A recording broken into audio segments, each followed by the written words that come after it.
നമസ്കാരം, good morning. എല്ലാ പ്രേക്ഷകർക്കും രാവിലെയിലേക്ക് സ്വാഗതം. ഇന്ന് അത്ര സന്തോഷകരമായൊരു പ്രഭാതമായിരിക്കില്ല എല്ലാവർക്കും. കാരണം രാജ്യതലസ്ഥാനം കലുഷിതമായിരിക്കുകയാണ്. ഇന്നലെ ഉണ്ടായിരുന്ന സ്ഫോടനത്തിൽ 11 പേരാണ് മരണപ്പെട്ടത്. 30ഓളം പേർക്ക് പരിക്കേറ്റ് ഇപ്പോഴും ചികിത്സയിലാണ്. ഭീകരാക്രമണമാണോ എന്നതിൽ സംശയം നിലനിൽക്കുന്നുണ്ടെങ്കിലും സർക്കാരിന്റെ ഭാഗത്തു നിന്നും ഇപ്പോഴും ഔദ്യോഗികമായൊരു അറിയിപ്പ് ഉണ്ടായിട്ടില്ല. കാർ പൊട്ടിത്തെറിച്ചുണ്ടായ അപകടമാണോ എന്നും ഭീകരാക്രമണമാണോ എന്നും ഒക്കെയുള്ള സംശയങ്ങൾ നിലനിൽക്കുകയാണ്. കൂടുതൽ വിവരങ്ങളിലേക്കൊക്കെ നമുക്ക് പോകേണ്ടതുണ്ട്. ആദ്യം നമുക്ക് പ്രധാന വാർത്തകൾ നോക്കാം. ഡൽഹി സ്ഫോടനത്തിൽ 11 മരണം, 30-ലേറെ പേർക്ക് പരിക്ക്. മരണസംഖ്യ ഇനിയും ഉയരാൻ സാധ്യത. നടന്നത് ചാവേർ ആക്രമണമെന്ന് കേന്ദ്ര സർക്കാർ വൃത്തങ്ങൾ. സ്ഥിതിഗതികൾ വിലയിരുത്തി പ്രധാനമന്ത്രി.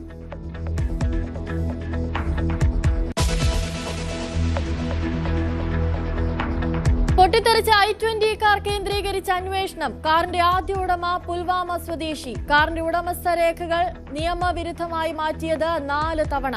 ഗുരുഗ്രാം സ്വദേശിയായ കാർ ഡീലറെ ചോദ്യം ചെയ്യുന്നു. കാറിലെത്തിയവർ ചെങ്കോട്ട പരിസരത്ത് തങ്ങിയത് 3 മണിക്കൂറിലേറെ. CCTV ദൃശ്യങ്ങൾ ന്യൂസ് 18.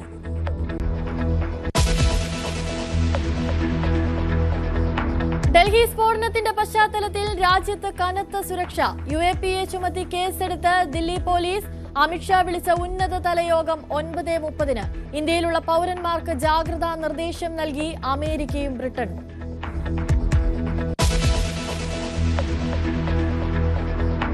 ബീഹാറിന്റെ അന്തിമ ജനവിധി ഇന്ന്. രണ്ടാം ഘട്ടത്തിൽ വിധി എഴുതുന്നത് 122 മണ്ഡലങ്ങൾ. ബീഹാറിൽ കർശന സുരക്ഷ. എക്സിറ്റ് പോളുകൾ വൈകിട്ട്.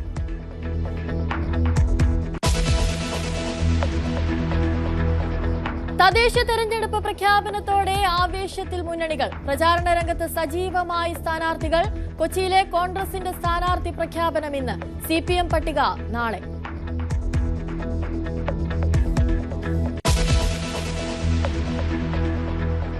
വാർത്തകളിലേക്ക് വിശദമായി പോകുമ്പോൾ ആദ്യം നമ്മൾ പോകുന്നത് ഡൽഹിയിലേക്ക് തന്നെയാണ്. രാജ്യതലസ്ഥാനത്തെ നടുക്കിയുണ്ടായ സ്ഫോടനത്തിൽ മരിച്ചവരുടെ എണ്ണം 11ആയി. തിങ്കളാഴ്ച വൈകിട്ടോടെ ചെങ്കോട്ടയ്ക്ക് മുന്നിലുണ്ടായ സ്ഫോടനത്തിൽ 30ഓളം പേർക്ക് പരിക്കേറ്റു. റെഡ് ഫോർട്ട് മെട്രോ സ്റ്റേഷന്റെ 1ഉം 4ഉം ഗേറ്റുകൾക്കിടയിലെ റോഡിലാണ് വൈകുന്നേരം 6:52 സ്ഫോടനമുണ്ടായത്. ഹരിയാന രജിസ്ട്രേഷനിലുള്ള i20 കാറാണ് പൊട്ടിത്തെറിച്ചത്. ഈ വാഹനത്തിന്റെ ഉടമയടക്കം കസ്റ്റഡിയിലാണ്. ഹരിയാനയിൽ പിടിയിലായ ഡോക്ടർമാർക്ക് ഈ സ്ഫോടനവുമായി ബന്ധമുണ്ടോ എന്ന് പരിശോധിക്കുകയാണ്. UAPA പ്രകാരം NIA ആണ് കേസ് അന്വേഷിക്കുന്നത്. കൂടുതൽ വിവരങ്ങളുമായി അഭിലാഷ് രാധാകൃഷ്ണനും NG മിഥുനും ചേരുന്നുണ്ട്. ആദ്യം നമുക്ക് അഭിലാഷിലേക്ക് പോകുമ്പോൾ, അഭിലാഷ്, ഇന്നലെ 11 മരണമാണ് സ്ഥിരീകരിച്ചത്. നിലവിൽ ആശുപത്രിയിലുള്ളവരുടെ സ്ഥിതി എന്താണ്? അതുപോലെ തന്നെ ഭീകരാക്രമണമാണോ എന്നതിൽ ഇപ്പോഴും സംശയം നിലനിൽക്കുകയാണ്. സർക്കാരിന്റെ ഭാഗത്ത് നിന്ന് എന്തെങ്കിലും തരത്തിലുള്ള പ്രതികരണത്തിനുള്ള സാധ്യതകളൊക്കെ ഉണ്ടോ? അനുശ്രീ, ഇത് ഭീകരാക്രമണമാണെന്ന് ഇതുവരെ നമ്മുടെ കേന്ദ്ര സർക്കാർ പറഞ്ഞിട്ടില്ല. അവിടുന്ന് ഔദ്യോഗികമായ പ്രഖ്യാപനങ്ങളൊന്നും വന്നിട്ടില്ല. എന്നാൽ അതിലേക്ക് ഭീകരാക്രമണമാണ് എന്നുള്ള രീതിയിലേക്ക് തന്നെയാണ് ഇതിൻ്റെ സൂചനകൾ പോകുന്നത്. കാരണം കഴിഞ്ഞ ദിവസമാണ് ഫരീദാബാദിൽ നിന്ന് 2 ഡോക്ടർമാരെ പിടികൂടുന്നത്. അതിൽ 2 ഡോക്ടർമാരെ സംശയാസ്പദമായി പിടികൂടുന്നത്. അതിൽ ഒരു വനിതാ ഡോക്ടറുണ്ട്, അതുപോലെ ഒരു ആൺ ഡോക്ടറുണ്ട്. ഇവരുടെ കയ്യിൽ നിന്ന് 360 കിലോഗ്രാം എക്സ്പ്ലോസീവ്സ് ആണ് പിടിച്ചെടുത്തത്. അതുപോലെ ആ വനിതാ ഡോക്ടറുടെ കയ്യിൽ നിന്ന് ഒരു AK-47 തോക്ക് പിടിച്ചെടുത്തിട്ടുണ്ട്. അതുപോലെ അവരുടെ കയ്യിൽ നിന്ന് നിറ തോക്ക്, പിസ്റ്റൾ പിടിച്ചെടുത്തിട്ടുണ്ട്. അത്തരത്തിൽ അവരുടെ കാറിൽ നിന്ന്, അവരുടെ ആ വനിതാ ഡോക്ടറുടെ ഉടമസ്ഥതയിലുള്ള കാറിൽ നിന്ന് ഇത്തരത്തിൽ തോക്കുകളടക്കം പിടിച്ചെടുത്ത സാഹചര്യത്തിലാണ് ഇത്തരത്തിൽ രാജ്യത്തിനകത്ത് വലിയ രീതിയിലുള്ള ഒരു സ്ഫോടനം ഉണ്ടാകാനുള്ള ഒരു സാധ്യതയുണ്ടെന്ന് പോലീസിനും ഇന്റലിജൻസിനും വിവരം ലഭിക്കുന്നത്. അത് പ്രകാരം വലിയ രീതിയിലുള്ള ഒരു അലേർട്ടിൽ നിൽക്കുമ്പോഴാണ്, രാജ്യം ഡൽഹി അടക്കമുള്ള സ്ഥലങ്ങൾ വലിയ രീതിയിലുള്ള അലേർട്ട് നിൽക്കുമ്പോഴാണ് ഇന്നലെ രാത്രി 6:52 കൂടി നമ്മുടെ ചെങ്കോട്ടയുടെ മുന്നിലുള്ള ഗേറ്റിന് മുന്നിൽ വലിയ രീതിയിലുള്ള ഒരു സ്ഫോടനം ഉണ്ടാവുന്നത്. നിലവിൽ 11 പേർ കൊല്ലപ്പെട്ടു എന്നുള്ളതാണ് ഏറ്റവും ദുഃഖകരമായ വാർത്ത. അതുപോലെ 30ഓളം പേർ ആശുപത്രിയിലാണ്. ഇതിൽ ഈ ആശുപത്രിയിലായ പലരുടെയും നില ഗുരുതരമായി തുടരുകയാണ്. അതിൽ പലരുടെയും ശരീരത്തിൻ്റെ പല ഭാഗങ്ങളും അറ്റുപോയിട്ടുണ്ട് എന്നുള്ള ദുഃഖകരമായ വാർത്ത കൂടി ഈ പ്രഭാതത്തിൽ പുറത്തു പറയേണ്ടി വരുന്നു അനുസരിച്ച് നമുക്ക്. കാരണം അത്രത്തോളം വലിയ രീതിയിലുള്ള, നമുക്ക് ദൃശ്യങ്ങളിൽ തന്നെ വ്യക്തമാണ്, അത്രത്തോളം വലിയ രീതിയിലുള്ള ഒരു ആക്രമണമാണ് ഇന്നലെ ഉണ്ടായിരിക്കുന്നത്. 6:52 ഇത്തരത്തിൽ പതുക്കെ വന്ന കാറ് ഗേറ്റിന് മുന്നിൽ പൊട്ടിത്തെറിക്കുന്നത്. ഈ പൊട്ടിത്തെറിയിൽ 8 വാഹനങ്ങൾ, ഈ കാർ അടക്കം 8 കാറുകൾ അവിടെ പൊട്ടിത്തെറിച്ചു. അതുപോലെ 8 ബൈക്കുകൾ പൊട്ടിത്തെറിച്ചു, 3 ഓട്ടോറിക്ഷ പൊട്ടിത്തെറിച്ചു. അങ്ങനെ വലിയ രീതിയിലുള്ള സ്ഫോടനമാണ് ഉണ്ടായത്. ഈ കാറിൽ നിന്ന്, അതായത് ഈ സ്ഫോടക വസ്തുക്കൾ ഉണ്ടായിരുന്ന കാറ് പൊട്ടിത്തെറിച്ച് അതിൽ നിന്ന് തീ മറ്റു വാഹനങ്ങളിലേക്ക് പടരുകയായിരുന്നു. ആ പ്രദേശത്തുണ്ടായിരുന്ന സാധാരണക്കാരായിട്ടുള്ള 11 പേർക്കാണ് ഇപ്പോൾ ജീവൻ നഷ്ടമായിരിക്കുന്നത്. 30ഓളം പേർ ആശുപത്രിയിലാണ്. വലിയ രീതിയിലുള്ള അന്വേഷണമാണ് ഇപ്പോൾ കേന്ദ്ര സർക്കാർ നേതൃത്വത്തിൽ മുന്നോട്ട് പോകുന്നത്. NIA ഉണ്ട്, ഡൽഹി പോലീസുണ്ട്. ഇതിൻ്റെ പിന്നിൽ ആരാണെന്നുള്ള കാര്യത്തിൽ ഏറെക്കുറെ ഒരു സൂചന ലഭിച്ചു എന്നുള്ളതാണ് ഈ മണിക്കൂറിലെ ഏറ്റവും പ്രധാനപ്പെട്ട വിവരം. അതായത് ഇന്നലെ ഫരീദാബാദിൽ അറസ്റ്റിലായ ഡോക്ടർ മുഹമ്മദ് ഷാക്കിൽ, അതുപോലെ വനിതാ ഡോക്ടർ, ഇവർക്കൊപ്പം പിടിയിലാവേണ്ട അല്ലെങ്കിൽ ഇവർക്കൊപ്പം ഉണ്ടായിരുന്നു എന്ന് കരുതുന്ന ഡോക്ടർ മുഹമ്മദ് ഉമർ എന്ന് പറയുന്ന ആളുണ്ട്. ഇയാളും ഈ ഫരീദാബാദിൽ ഇവർക്കൊപ്പം ഉണ്ടായിരുന്നു എന്നാണ് കരുതപ്പെടുന്നത്. അയാളെ അന്വേഷിക്കുന്നതിനിടയിലാണ് ഇത്തരത്തിൽ ഈ ഒരു കാറിൽ ഒരു ബോംബ് സ്ഫോടനം ഉണ്ടാകുന്നത്. അതിനുശേഷം പുറത്തു വന്ന ചില CCTV ദൃശ്യങ്ങളിൽ ഈ ഡോക്ടർ ഉമർ മുഹമ്മദ് ആണെന്ന് കരുതുന്ന ഒരു ചിത്രം നമുക്ക് ലഭിച്ചിട്ടുണ്ട്. ആ CCTV ദൃശ്യങ്ങൾ നമുക്ക് ലഭിച്ചിട്ടുണ്ട്. അങ്ങനെയാണെങ്കിൽ ഇത്തരത്തിൽ ഈ 2 ഡോക്ടർമാരുടെ ഒപ്പം ഉണ്ടായിരുന്ന ഡോക്ടർ ഉമർ മുഹമ്മദാണ് ഈ കാറിൽ ഉണ്ടായിരുന്നതെങ്കിൽ, ഈ പൊട്ടിത്തെറിച്ച കാറിൽ ഉണ്ടായിരുന്നതെങ്കിൽ അതൊരു ചാവേറാക്രമണമാണ് എന്നുള്ള കാര്യത്തിൽ നമുക്ക് ഏറെക്കുറെ ഉറപ്പാക്കാം.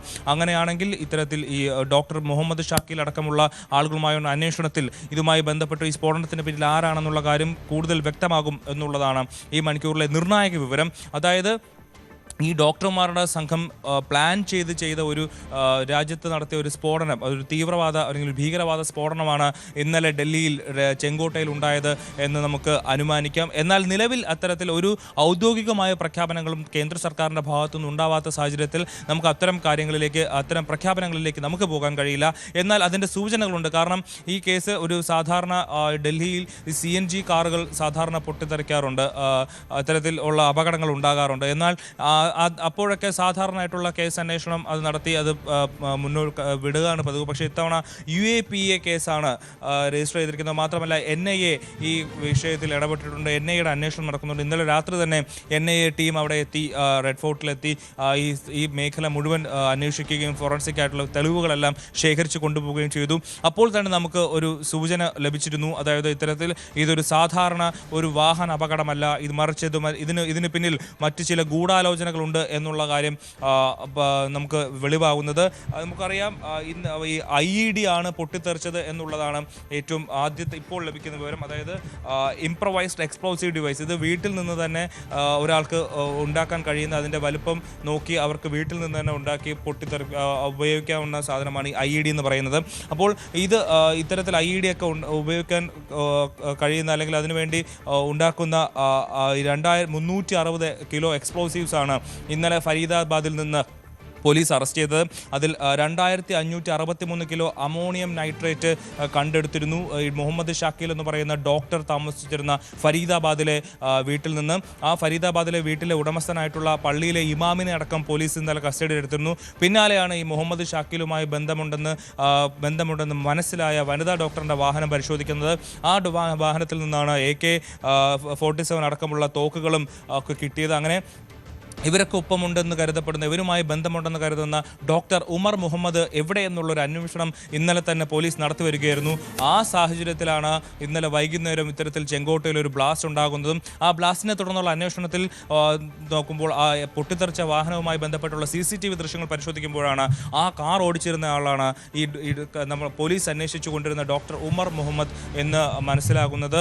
അങ്ങനെയാണെങ്കിൽ ഇതൊരു വലിയൊരു ഭീകരവാദ ബന്ധവുമായി നമുക്ക് കണക്കാക്കാം. നമുക്ക് അതിലേക്ക് പോകാനുള്ള മറ്റൊരു പ്രധാനപ്പെട്ട കാരണമെന്ന് പറയുന്നത് ഓപ്പറേഷൻ സിന്ദൂർ.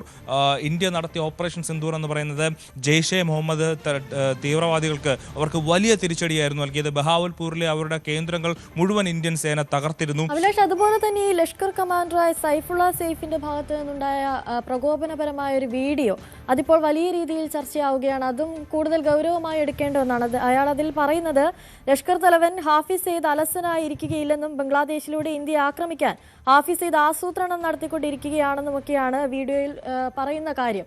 ഇതൊക്കെ കൂടി ചേർത്ത് വായിക്കുമ്പോൾ ഇത് ഒരു ഭീകരാക്രമണമാകാനുള്ള സാധ്യത നമുക്ക് തള്ളിക്കളയാനാകില്ലല്ലോ. ഒരിക്കലുമില്ല.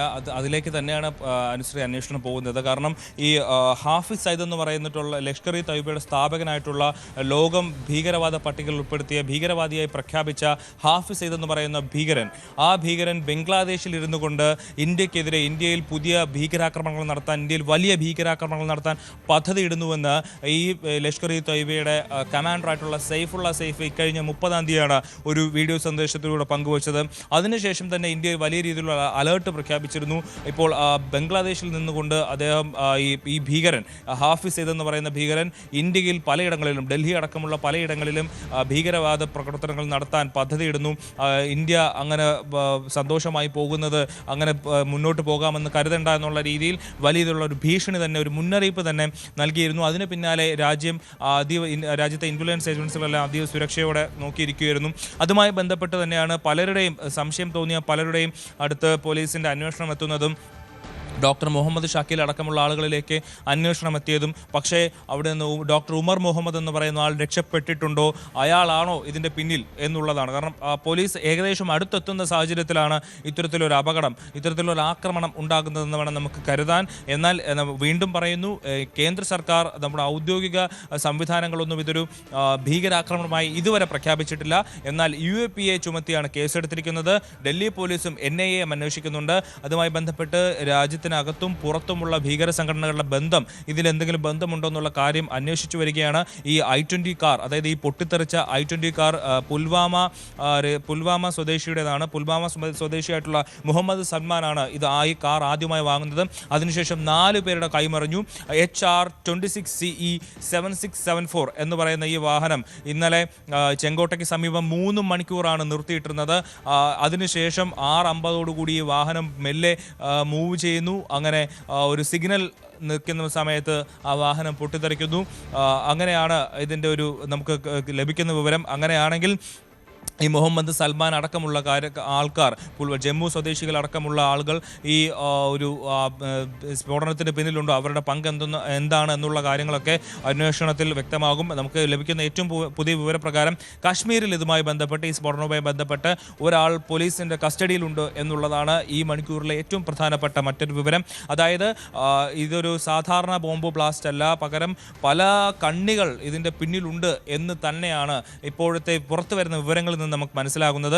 കാരണം പുൽവാമയിൽ ഒരാൾ അറസ്റ്റിലാകുന്നു, കാശ്മീരിൽ അറസ്റ്റിലാകുന്നു, അതുപോലെ ഹരിയാനയിൽ 2 പേർ പിടിയിലാകുന്നു. അതിൽ ഒരാൾ, അവിടുന്ന് രക്ഷപ്പെട്ട ഒരാൾ, ആ പോലീസിന്റെ പിടിയിലാകാതെ രക്ഷപ്പെട്ട ഒരാളുടെ CCTV ദൃശ്യങ്ങൾ ചെങ്കോട്ടയ്ക്കടുത്തുള്ള ഈ പൊട്ടിത്തെറിച്ച കാറിൽ നിന്ന് കണ്ടെത്തുന്നു. അങ്ങനെയാണെങ്കിൽ മറ്റൊരു പ്രധാനപ്പെട്ട വിവരം, ഈ കൊല്ലപ്പെട്ട ആളുകളിൽ ഈ ഭീകരവാദ പ്രവർത്തനം നടത്തിയെന്ന് ആരോപിക്കപ്പെടുന്ന ഡോക്ടർ മുഹമ്മദ് ഉമറും ഉണ്ടോ എന്നുള്ള കാര്യമാണ് ഏറ്റവും പ്രധാനപ്പെട്ട വിവരം. അതായത് മരിച്ചു എന്ന് പറയുന്ന 11 പേരിൽ ഒരാൾ ഭീകരവാദിയാണോ എന്നുള്ളതാണ്, അയാളുടെ മൃതദേഹമാണോ ആശുപത്രിയിലുള്ളത് എന്നുള്ളതും ഏറ്റവും പ്രധാനപ്പെട്ട ഒരു വിവരമാണ് അനുശ്രീ. അങ്ങനെയാണെങ്കിൽ അതുമായി ബന്ധപ്പെട്ട് കൂടുതൽ അന്വേഷണങ്ങളും DNA പരിശോധനകളും ഒക്കെ ഉടൻ നടത്തുമെന്നുള്ളതാണ് നമുക്ക് ലഭിക്കുന്ന വിവരം, ആശുപത്രിയിൽ നിന്നടക്കം ലഭിക്കുന്ന വിവരം. അങ്ങനെയാണെങ്കിൽ ഈ ഒരു ആക്രമണം, ഇന്നലെ ഉണ്ടായ ബോംബ് ബ്ലാസ്റ്റ്, ആ കൂട്ടത്തിൽ മരിച്ചവരിൽ ഒരാൾ ഭീകരനാണെങ്കിൽ ഇതൊരു ചാവേർ ആക്രമണമാണ് എന്നുള്ള കാര്യം നമുക്ക് സ്ഥിരീകരിക്കാം. അങ്ങനെയാണെങ്കിൽ രാജ്യം ഹൈ അലേർട്ടിലാണ് നിലവിൽ. കേരളമടക്കം ഇന്ത്യയിലെ എല്ലാ സംസ്ഥാനങ്ങളിലും, എല്ലാ റെയിൽവേ സ്റ്റേഷനുകളും, എല്ലാ എയർപോർട്ടുകളിലും അതീവ ജാഗ്രതാ നിർദ്ദേശമാണ് പുലർത്തിയിരിക്കുന്നത്. പ്രധാനമായും ഡൽഹി, മഹാരാഷ്ട്ര, അതുപോലെ ഉത്തർപ്രദേശ്, അയോധ്യ ക്ഷേത്രം തുടങ്ങിയിട്ടുള്ള പ്രധാനപ്പെട്ട എല്ലാ മേഖലകളിലും വലിയ രീതിയിലുള്ള ജാഗ്രതാ നിർദ്ദേശമാണ് പുറപ്പെടുവിച്ചിരിക്കുന്നത്. മാത്രമല്ല Indira Gandhi technology university Delhi technology women university 65ഓളം ഡ്രോണുകളാണ് ഡൽഹിക്ക് കൈമാറിയിരിക്കുന്നത്. ഈ ഡൽഹിയിലെ വിവിധ ഇടങ്ങളിൽ ഈ ഡ്രോണുകൾ ഉയർന്നു പറക്കുന്നുണ്ട്. അവിടുത്തെ സ്ഥിതിഗതികൾ നിരീക്ഷിക്കുന്നതിന് വേണ്ടിയിട്ടാണ് ഇത്തരത്തിൽ യൂണിവേഴ്സിറ്റി ഡ്രോണുകൾ വിട്ടു നൽകിയിരിക്കുന്നത്. അത് ഡൽഹി പോലീസ് ഉപയോഗിച്ചുകൊണ്ട് ആ പ്രദേശത്തെല്ലാം വലിയ രീതിയിലുള്ള നിരീക്ഷണമാണ് നടത്തി വരുന്നത്. ഏറ്റവും പ്രധാനപ്പെട്ട വിവരം, ഡൽഹി ഹൈ അലേർട്ടിലാണ്. അവിടെ എല്ലാ പോലീസ് സ്റ്റേഷൻ മേഖലകളിലും ചെക്ക് പോസ്റ്റ് വെച്ചിട്ട് സംശയം തോന്നുന്ന എല്ലാവരെയും ചെക്ക് ചെയ്തുകൊണ്ടിരിക്കുകയാണ്. കാരണം ഇനിയൊരു അപകടം ഉണ്ടാവാനുള്ള ഒരു സാധ്യത കൂടി കാണുന്നുണ്ട്. ഒരുപക്ഷെ കഴിഞ്ഞ നമുക്കറിയാം ഈ ഫരീദാബാദിലെ ഈ സ്ഫോടക വസ്തുക്കൾ കണ്ടെടുത്തതിന് ശേഷം അവിടുന്ന് ഡോക്ടർമാരടക്കം, അതായത് സാധാരണ ജോലിയോ അങ്ങനെ ഒന്നുമില്ലാത്ത ആളുകളാണ് ഇത്തരത്തിൽ ഭീകര പ്രവർത്തനങ്ങൾക്ക് ഏർപ്പെടുന്നതെങ്കിൽ സമൂഹത്തിൽ ഉന്നതരായി ജീവിക്കുന്ന ആളുകളാണ് ഇപ്പോൾ ഭീകരവാദ പ്രവർത്തനത്തിലേക്ക് കടക്കുന്നത് എന്നുള്ളത് ഏറ്റവും ആശങ്കപ്പെടുത്തുന്ന വിവരം കൂടിയാണ്.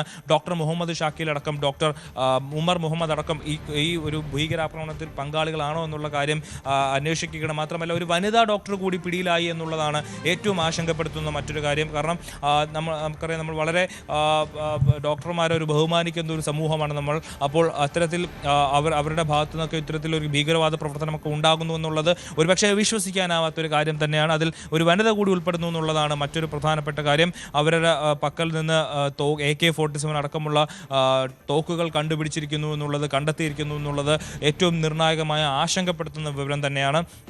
അങ്ങനെയാണെങ്കിൽ ഇതിൽ ജെയ്ഷെ മുഹമ്മദ് അടക്കം, ലഷ്കർ ഇ തൊയ്ബ അടക്കം ഏതെങ്കിലും ഭീകര സംഘടനകളുടെ പങ്കുണ്ടോ എന്നുള്ള കാര്യം അന്വേഷിക്കുകയാണ്. ഇതിൽ സാധാരണ ഒരു ബ്ലാസ്റ്റ് അല്ല എന്നുള്ള കാര്യം തന്നെ നമുക്ക് കഴിഞ്ഞ മണിക്കൂറുകളിൽ തന്നെ വ്യക്തമായതാണ്. കാരണം ഒരു കാർ പെട്ടെന്ന് 3 മണിക്കൂർ നിർത്തിയിട്ടിരിക്കുന്നു, അവിടെ വന്ന് പൊട്ടിത്തെറിക്കുന്നു.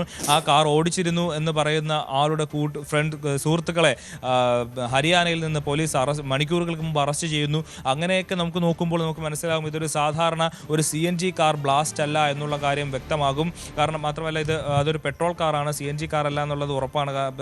അതിൻ്റെ വാഹനത്തിൻ്റെ നമ്പർ പ്ലേറ്റ് വെള്ളയാണ്. അപ്പോൾ അതുകൊണ്ട് തന്നെ അതൊരു പെട്രോൾ വാഹനമാണ്, പെട്രോളോ ഡീസലോ ആണെന്നുള്ള കാര്യം നമുക്ക് സ്ഥിരീകരിക്കാം. അതൊരു CNG വാഹനമല്ല എന്നുള്ള കാര്യം സ്ഥിരീകരിക്കാം. അപ്പോൾ ഈ വാഹനത്തിൻ്റെ പൊട്ടിത്തെറി, എന്തുകൊണ്ട് ഈ വാഹനം പൊട്ടിത്തെറിച്ചു എന്നുള്ളതാണ് ഏറ്റവും പ്രധാനപ്പെട്ട വിവരം. അതിൽ സ്ഫോടക വസ്തുയുടെ ശേഖരങ്ങൾ NIAക്ക് അവിടുന്ന് ലഭിച്ചിട്ടുണ്ടോ, ഇന്നലത്തെ തെളിവെടുപ്പിൽ ലഭിച്ചിട്ടുണ്ടോ എന്നുള്ള കാര്യം ഇതുവരെ പുറത്തുവിട്ടിട്ടില്ല. നമുക്ക് ലഭിക്കുന്ന വിവരങ്ങൾ പ്രകാരം, വിശ്വസനീയമായ സോഴ്സുകൾ പ്രകാരം ലഭിക്കുന്ന വിവരം എന്ന് പറയുന്നത് അവിടുന്ന് സ്ഫോടക വസ്തുവിൻ്റെ അവശിഷ്ടങ്ങൾ ലഭിച്ചിട്ടുണ്ട് എന്നുള്ളത് തന്നെയാണ്. പക്ഷേ അക്കാര്യങ്ങളൊന്നും ഔദ്യോഗികമായി സ്ഥിരീകരിച്ചിട്ടില്ല. കാരണം ഇത് അതീവ സുരക്ഷയുള്ള, അതീവ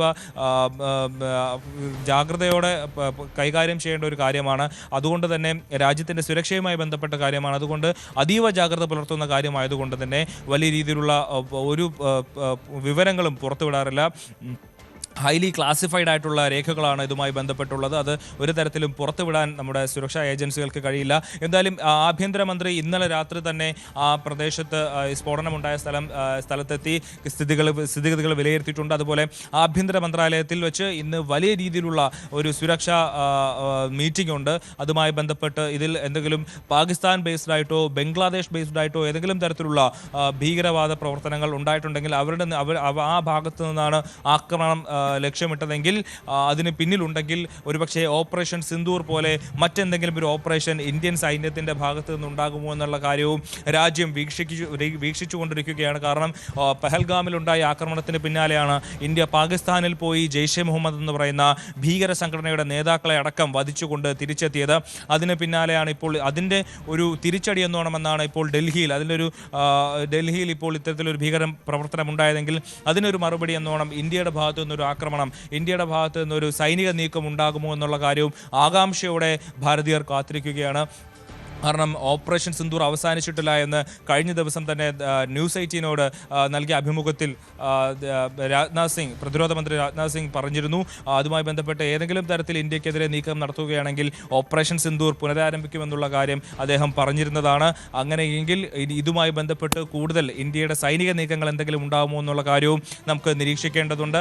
എന്തായാലും ഇന്ന് ആഭ്യന്തരമന്ത്രിയുടെ നേതൃത്വത്തിൽ വലിയ രീതിയിലുള്ള ഒരു സുരക്ഷാ അവലോകന യോഗം നടത്തും. അതുമായി ബന്ധപ്പെട്ട് രാജ്യത്തെ വിവിധ ഇടങ്ങളിൽ സുരക്ഷ കർശനമാക്കുന്നതുമായി ബന്ധപ്പെട്ടുള്ള തീരുമാനങ്ങൾ കൈക്കൊള്ളും. ഇതിൽ ഇന്നലെ ഉണ്ടായത് എന്താണെന്നുള്ള കാര്യം പോലീസ് ഉദ്യോഗസ്ഥരും NIAയും ആഭ്യന്തരമന്ത്രിയെ നേരിട്ട് കണ്ട് ധരിപ്പിക്കും. അതുമായി ബന്ധപ്പെട്ട് അവർക്ക് ലഭിച്ച തെളിവുകൾ ആഭ്യന്തരമന്ത്രിക്ക് മുന്നാലെ വയ്ക്കും. അത് പ്രധാനമന്ത്രി നരേന്ദ്രമോദിയെ അറിയിക്കും. അങ്ങനെ ഈ വിഷയത്തിൽ എന്താണ് ഇന്ത്യ ഇനി എടുക്കാൻ പോകുന്ന നിലപാട്, രാജ്യം എന്താണ് നിലപാടെടുക്കാൻ പോകുന്നത് എന്നുള്ളത് ഇന്ന് തന്നെ തീരുമാനമാകും. അതിനുശേഷമായിരിക്കും കൂടുതൽ നടപടികൾ ഉണ്ടാവുക. എന്തായാലും ഇപ്പോൾ ചികിത്സയിലുള്ളവർ, അതായത് 30ഓളം പേർ ഇപ്പോൾ ചികിത്സയിലുണ്ട്. പലരുടെയും നില ഗുരുതരമാണ്. അവർക്ക് ആവശ്യമായിട്ടുള്ള ഏറ്റവും ഉയർന്ന ചികിത്സ നൽകാനാണ് സർക്കാരിൻ്റെ ഉത്തരവ് ഇട്ടിരിക്കുന്നത്. അവർക്ക് ഏത് വിധേനയും കൃത്യമായ ചികിത്സ നൽകി അവരെ ജീവിതത്തിലേക്ക് എത്രയും വേഗം മടക്കിക്കൊണ്ടുവരാനുള്ള നീക്കങ്ങൾ നമ്മുടെ ഡോക്ടർമാരുടെ കീഴിൽ നടന്നുകൊണ്ടിരിക്കുകയാണ്. അതുപോലെ കൃത്യമായ രീതിയിൽ ഡൽഹിയിൽ ഇനിയൊരു ആക്രമണം ഉണ്ടാവാതിരിക്കാനുള്ള, ഇനി ഇത്തരത്തിലൊരു സാഹചര്യം ഉണ്ടാകാതിരിക്കാനുള്ള എല്ലാ നീക്കങ്ങളും പോലീസിൻ്റെ ഭാഗത്തു നിന്നുണ്ടാവുന്നുണ്ട്. അതുപോലെ പ്രധാനപ്പെട്ട എല്ലാ മേഖലകളിലും CRPF-നെ വിന്യസിച്ചിരിക്കുന്നു. അവരുടെ സുരക്ഷയിലാണ് ഇപ്പോൾ ഡൽഹി ഉള്ളത്. മെട്രോ സ്റ്റേഷൻ, റെയിൽവേ സ്റ്റേഷൻ, എയർപോർട്ടുകൾ തുടങ്ങിയ എല്ലാ മേഖലകളിലും CRPF-ന്റെ ശക്തമായ നിരീക്ഷണങ്ങൾ വിന്യസിച്ചിട്ടുണ്ട്. അതുപോലെ തന്നെ പോലീസിൻ്റെ അന്വേഷണം നടക്കുന്നുണ്ട്. സംശയം തോന്നുന്ന എല്ലാ വാഹനങ്ങളും ഇപ്പോൾ നിരീക്ഷിച്ചു കൊണ്ടിരിക്കുകയാണ്. ആ വാഹനങ്ങൾ ഓടിക്കുന്നവരുടെ, വാഹനം ഓടിച്ചു വരുന്നവരുടെ ഏതെങ്കിലും സംശയം തോന്നുന്നുണ്ടെങ്കിൽ അവരുടെ ഐഡൻറ്റിറ്റി കാർഡ് പരിശോധിക്കാനടക്കം പോലീസിനോട് ഉന്നത നേതൃത്വം ഉത്തരവിട്ടിട്ടുണ്ട്. പ്രധാനപ്പെട്ട ബാഗുകൾ, കടകൾ, വഴിയോര കടകളെല്ലാം തുറന്ന് പരിശോധിക്കുന്നുണ്ട്.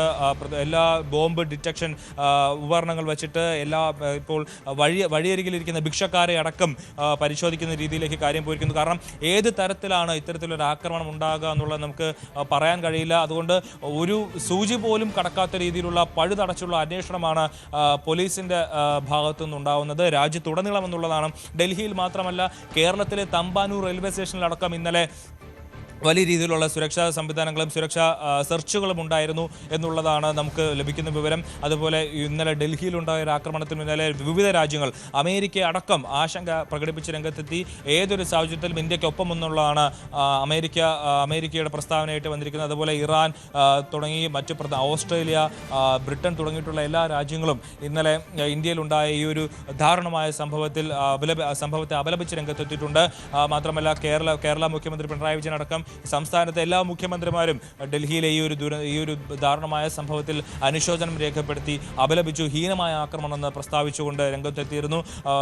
കേന്ദ്ര സർക്കാരിന് ഇതുമായി ബന്ധപ്പെട്ട് എല്ലാവിധ സഹായങ്ങളും എല്ലാവിധ പിന്തുണയും നൽകുമെന്ന് പ്രതിപക്ഷ പാർട്ടികളെല്ലാം പിന്തുണ അറിയിച്ച് രംഗത്തെത്തിയിരിക്കുകയാണ്. അതായത് രാജ്യം ഒറ്റക്കെട്ടായി ഇന്നലെ രാജ്യ തലസ്ഥാനത്ത് നടന്ന ഈ ഹീനമായ ക്രൂരകൃത്യത്തിൽ രാജ്യം ഒറ്റക്കെട്ടായി നിന്ന് ചെറുക്കുന്നു എന്നുള്ളതാണ് ഏറ്റവും പ്രധാനപ്പെട്ട വിവരം. ഇതുമായി ബന്ധപ്പെട്ട് എന്തെങ്കിലും സുരക്ഷാ വീഴ്ചകൾ ഉണ്ടായിട്ടുണ്ടോ എന്നുള്ള കാര്യങ്ങളൊന്നും ഇപ്പോൾ പരിഗണിക്കുന്നില്ല.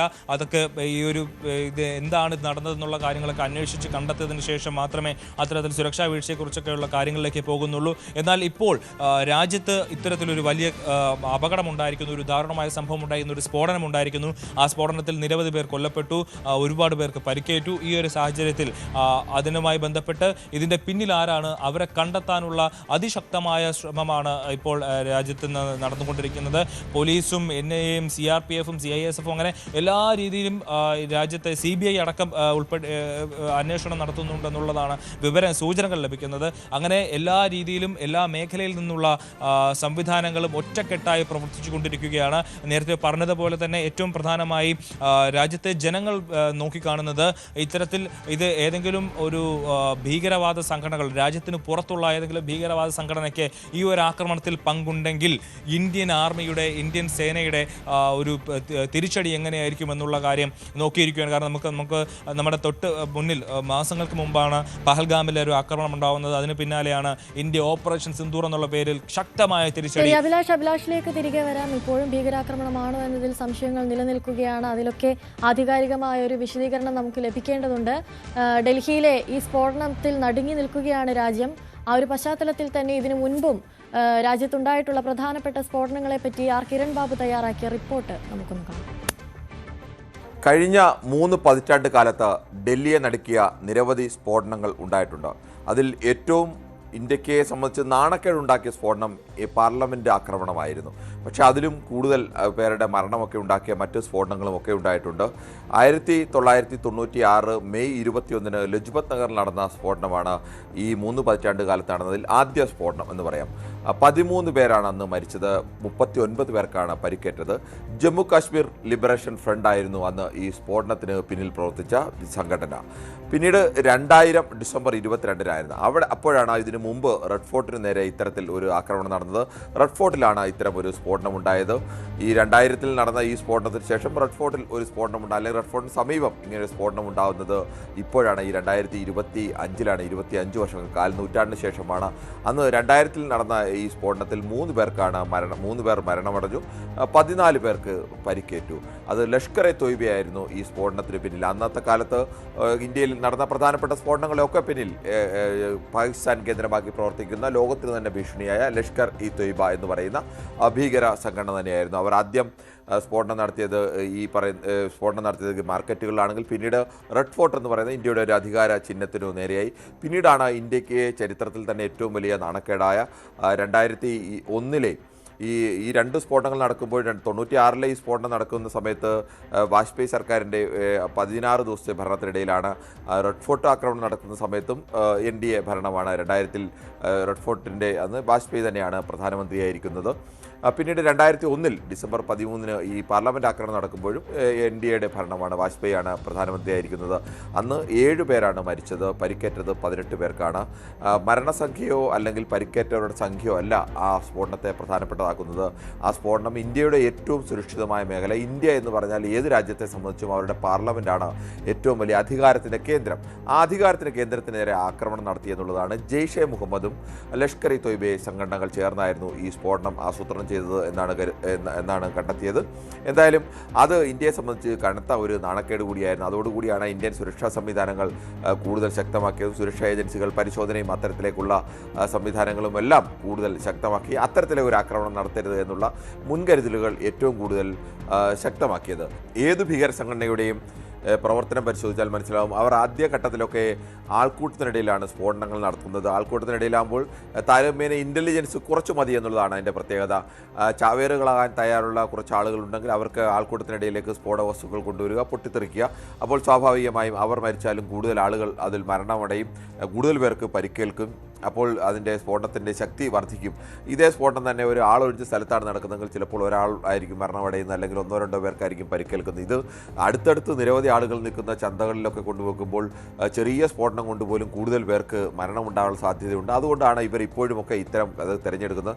അവിടെ ആദ്യം അവർ ആൾക്കൂട്ടത്തിനിടയിൽ സ്ഫോടനം നടത്തി, പിന്നീട് അവർ സ്ഫോടനം നടത്തിയത് റെഡ് ഫോർട്ടിലേക്കാണ്, അതിനുശേഷമാണ് ഇന്ത്യൻ പാർലമെൻറ്റിലേക്ക്. അതിനുശേഷം അതിനും കൂടുതൽ ഇൻ്റലിജൻസ് വേണമെങ്കിൽ ഇന്ത്യയുടെ പ്രധാനമന്ത്രിയോ അല്ലെങ്കിൽ രാഷ്ട്രപതിയോ ആളുകൾക്ക് നേരെയൊക്കെ ആക്രമണം നടത്തേണ്ടി വരണം. അത്തരത്തിലേക്കുള്ള ഒരു ശക്തിയൊന്നും എന്തായാലും ഭീകര സംഘടനകൾക്കൊന്നും ഇല്ല. അതുകൊണ്ട് തന്നെ ഇന്ത്യ സുരക്ഷയും ഒക്കെ ഏർപ്പെടുത്തി. പാർലമെൻറ്റിലേക്ക് ആക്രമണം നടത്തിയപ്പോൾ തന്നെ ഇന്ത്യ അത്രത്തോളം ഇന്ത്യയുടെ ഒരു സുരക്ഷാ സംവിധാനങ്ങൾക്ക് നേരെയുള്ള വെല്ലുവിളി തന്നെയായിരുന്നു ജെയ്ഷെ മുഹമ്മദും ലഷ്കർ ഇ തൊയ്ബയും ചേർന്ന് നടത്തിയത്. അതോടുകൂടിയാണ് നമ്മൾ അതിനെതിരെയുള്ള നടപടികളും ഏറ്റവും ശക്തമാക്കിയത്. പിന്നീട് 2001-ന് ശേഷം പിന്നീട് ആ സ്ഫോടനം നടക്കുന്നത് 2005-ലാണ്. 2005 ഒക്ടോബർ 29. 2005 ഒക്ടോബർ 29 എന്ന് പറയുമ്പോൾ NDA സർക്കാരിൻ്റെ ഭരണം കഴിഞ്ഞ് 1ാം UPA സർക്കാരിൻ്റെ ഭരണത്തിൽ മൻമോഹൻ സിംഗ് സർക്കാരിൻ്റെ ഭരണകാലത്തിൽ 3 തുടർ സ്ഫോടനങ്ങളുണ്ടായി. 1 സരോജിനി നഗറിലും, 2 പപ്പഡ്ഗഞ്ചിലും, 3 ഗോവിന്ദപുരിയിലുമായിരുന്നു. ഗോവിന്ദപുരിയിൽ ഒരു ബസ്സിലായിരുന്നു സ്ഫോടനം ഉണ്ടായത്.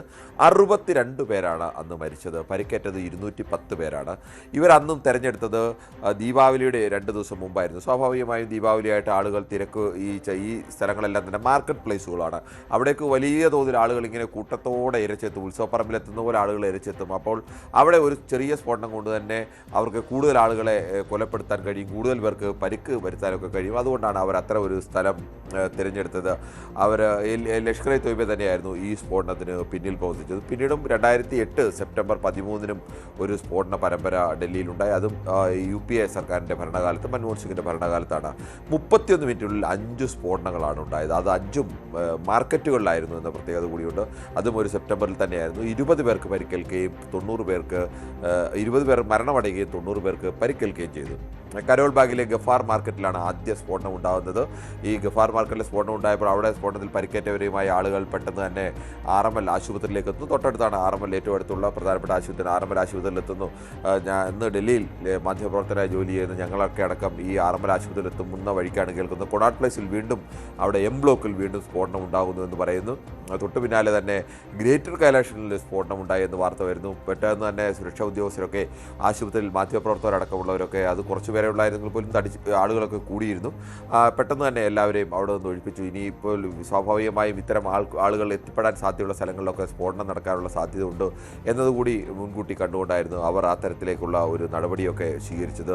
തൊട്ടു പിന്നാലെ ഡൽഹിയിലെ തന്നെ ഇന്ത്യ ഗേറ്റിൽ ഇതുപോലെ നിരവധി ആളുകൾ എത്തുന്ന ഒരു ഇതാണ്. വൈകുന്നേരം എന്നൊക്കെ പറഞ്ഞാൽ ആളുകൾ ഇങ്ങനെ തിരക്കോടുകൂടി ആളുകൾ എത്തുന്ന ഒരു സമയം കൂടിയാണ്. പ്രത്യേകിച്ച് ഈ സെപ്റ്റംബർ മാസമൊക്കെ ആളുകൾക്ക് വീട്ടിലെ ആ ഒരു ചൂടിൽ നിന്നൊക്കെ രക്ഷപ്പെടാൻ വേണ്ടി ആളുകൾ എത്തുന്ന സമയമാണ്. അവിടെ 4 ബോംബുകളാണ് കണ്ടെത്തി നിർവീര്യമാക്കിയത്. അല്ലെങ്കിൽ അവിടെ കൂടി ഒരു സ്ഫോടനം ഉണ്ടാകുമായിരുന്നു. ഇന്ത്യൻ മുജാഹിദീൻ എന്ന് പറയുന്ന ഭീകര സംഘടനയാണ് ഈ സ്ഫോടനത്തിന് പിന്നിലെന്ന് പിന്നീട് കണ്ടെത്തി.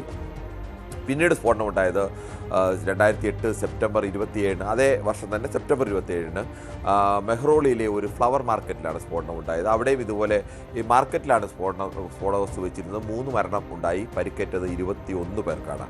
പിന്നീട് 1-2 വർഷം കാര്യമായ സ്ഫോടനങ്ങളൊന്നും ഡൽഹിയിൽ ഉണ്ടായില്ല. പിന്നീട് 2011 അപ്പോൾ 2011 എന്ന് പറയുമ്പോഴും രണ്ടാം UPA സർക്കാരിൻ്റെ കാലത്ത് മൻമോഹൻ സിംഗിൻ്റെ കാലത്ത് സെപ്റ്റംബർ 7 ഡൽഹി ഹൈക്കോടതിയുടെ 5-ാം നമ്പർ ഗേറ്റിന് സമീപം ഒരു സ്ഫോടനമുണ്ടായി. അത് ബ്രീഫ് കേസ് ബോംബായിരുന്നു. 15 പേരാണ് മരിച്ചത്. 74 പേർക്കാണ് പരിക്കേറ്റത്. ഹർക്കത്ത് ഉൽ ജിഹാദ് അൽ ഇസ്ലാമി എന്ന് പറയുന്ന ഭീകര സംഘടനയാണ്. ഇതെല്ലാം തന്നെ പാകിസ്ഥാൻ കേന്ദ്രമാക്കി പ്രവർത്തിക്കുന്ന, പാകിസ്ഥാൻ്റെ സഹായത്തോടുകൂടി പ്രവർത്തിക്കുന്ന, ലോകത്തിന് തന്നെ ഭീഷണിയായ ഭീകര സംഘടനകളാണ്. പിന്നീട് ഒരു സ്ഫോടനമുണ്ടായത് 2012 ഫെബ്രുവരി 13 ഇസ്രായേൽ എംബസിയിലെ ഉദ്യോഗസ്ഥർക്ക് നേരെ, അവരുടെ കാറിന് നേരെ ഉണ്ടായ സ്ഫോടനമാണ്. അതിൽ 4 പേർക്ക് പരിക്കേറ്റു. പക്ഷേ അതിൽ മരണം ആർക്കും ഉണ്ടായിട്ടില്ല. അതിൻ്റെ പ്രധാനപ്പെട്ട ഒരു പ്രത്യേകത 2012 ഫെബ്രുവരി 13 ശേഷം ഈ 13 വർഷങ്ങളിൽ ഡൽഹിയിൽ ഇന്ത്യയെ സംബന്ധിച്ച് ഭീകര സംഘടനകളിൽ ഏറ്റവും വലിയ അവരുടെ ഉന്നം എന്ന് പറയുന്നത് ഡൽഹിയാണ്. ആ ഡൽഹിയിൽ ഏതെങ്കിലും തരത്തിൽ ഒരു സ്ഫോടനം ഉണ്ടായിട്ടില്ല. ആ ഡൽഹി അങ്ങനെ സ്ഫോടനം ഉണ്ടാകാതെ തടയാൻ ഇന്ത്യയിലെ സുരക്ഷാ സംവിധാനങ്ങൾ കഴിഞ്ഞിട്ടുണ്ട്. പലപ്പോഴും ഈ സ്ഫോടനങ്ങൾ ഉണ്ടാകുമ്പോൾ നമ്മൾ സുരക്ഷാ ഉദ്യോഗസ്ഥരെ അല്ലെങ്കിൽ സുരക്ഷാ സംവിധാനത്തിൻ്റെ വീഴ്ചയായി വിലയിരുത്താറുണ്ട്. പക്ഷേ അങ്ങനെ വീഴ്ചയാണ് എന്നത് ഒരു യാഥാർത്ഥ്യം തന്നെ. പക്ഷേ അതിന് മറുവശം കൂടിയുണ്ട്. ഭീകരരെ സംബന്ധിച്ചിടത്തോളം അവർ 100 തവണ സ്ഫോടനത്തിന് ശ്രമിക്കുമ്പോഴായിരിക്കും ഒരു തവണ വിജയിക്കുന്നത്. അവർ 99 തവണയും അവരുടെ ഇത്തരം ശ്രമങ്ങളെയൊക്കെ നമ്മുടെ ഇൻ്റലിജൻസ് സംവിധാനങ്ങൾ ഉപയോഗിച്ച് പരാജയപ്പെടുത്തും. പക്ഷേ 99 തവണ പരാജയപ്പെടുത്തുമ്പോഴും ഒരു തവണ ഇൻ്റലിജൻസ് സംവിധാനത്തിന് പരാജയം ഉണ്ടായാൽ അത് ഈ ഭീകര സംഘടനകളുടെ വിജയമായി വ്യാഖ്യാനിക്കപ്പെടുകയും ഒക്കെ ചെയ്യും. ഇൻ്റലിജൻസ് സംവിധാനത്തെ സംബന്ധിച്ച് 100 തവണയും വിജയിച്ചെങ്കിൽ മാത്രമേ അത് അവരുടെ വിജയമായി അവകാശപ്പെടാൻ കഴിയൂ എന്നുള്ളതാണ്. അത്തരം വലിയ പ്രയാസം ഇവരെ പ്രധാനപ്പെട്ട സുരക്ഷാ കേന്ദ്രങ്ങളൊക്കെ വിട്ടിട്ട് ഈ ആൾക്കൂട്ടത്തിനിടയിലേക്കൊക്കെ ആളുകളെ എത്തിക്കുക, അല്ലെങ്കിൽ ഏതെങ്കിലും ചാവേറുകളെ എത്തിക്കുക എന്ന് പറഞ്ഞാൽ ഭീകര സംഘടനകളെ സംബന്ധിച്ച് താരതമ്യേന എളുപ്പമുള്ള ഒന്നാണ്. മരിക്കാൻ തയ്യാറായി നിൽക്കുന്ന ആളുകളുണ്ട് എന്നുണ്ടെങ്കിൽ അവരെ സ്ഫോടക വസ്തുക്കൾ കൊടുത്തു വിൽക്കാം. മരിക്കാൻ തയ്യാറായി നിൽക്കുന്ന ആളിനെ സംബന്ധിച്ചിടത്തോളം പിടിക്കപ്പെട്ടാലും അവൻ ഏതെങ്കിലും തരത്തിൽ അവനതിനെ ഒരു ഗൗരവമായി കാണുന്നില്ല. അവൻ സ്ഫോടനം നടത്തുക, മരിക്കുക എന്നുള്ളത് തന്നെയാണ് അവൻ്റെ ലക്ഷ്യം. അവൻ മറ്റേതെങ്കിലും പല കാരണത്തിലും അവൻ അങ്ങനെ മരണം കൊണ്ട് മറ്റേതെങ്കിലും തരത്തിലേക്കുള്ള അവൻ ലാഭം ഉണ്ടാവും എന്നൊക്കെ അവൻ വിശ്വസിക്കുന്നുണ്ടാവാം, അല്ലെങ്കിൽ അവനെ വിശ്വസിപ്പിക്കുന്നുണ്ടാവും. എന്തായാലും അങ്ങനെയൊക്കെയുള്ള കാര്യങ്ങളൊക്കെ നടന്നാണ് ഈ സ്ഫോടനങ്ങൾ നടക്കുന്നത്. എന്തായാലും ഇന്ത്യ വീണ്ടും അതീവമായ ജാഗ്രതയിലേക്ക് തന്നെ പോവുകയാണ്. എല്ലാ സ്ഥലങ്ങളിലും സുരക്ഷാ സംവിധാനങ്ങൾ ശക്തമാക്കി. ഒരു കാരണവശാലും രാജ്യ തലസ്ഥാനത്ത് ഇനിയൊരു സ്ഫോടനം ഉണ്ടാവരുത്, അല്ലെങ്കിൽ ഭീകരവാദികൾ കടന്നു കയറാൻ ഇടമുണ്ടാവരുത് എന്ന തരത്തിലേക്കുള്ള ശക്തിപ്പെടുത്താനുള്ള ശ്രമങ്ങളാണ് സ്വാഭാവികമായും ഇന്ത്യ സർക്കാരൊക്കെ എന്തായാലും ഉടൻ തന്നെ ആരംഭിക്കുന്നത്, അല്ലെങ്കിൽ അത്തരത്തിൽ ചെയ്യും എന്ന് തന്നെ നമുക്ക് പ്രതീക്ഷിക്കാം. ശരി, ഡൽഹി സ്ഫോടനവുമായി ബന്ധപ്പെട്ടുള്ള കൂടുതൽ വിശദാംശങ്ങളിലേക്കൊക്കെ നമുക്ക് വരാം. രാവിലെയിൽ ഇനിയൊരു ഇടവേളയാണ്. ഇടവേളയ്ക്ക് ശേഷം മടങ്ങിയെത്തും.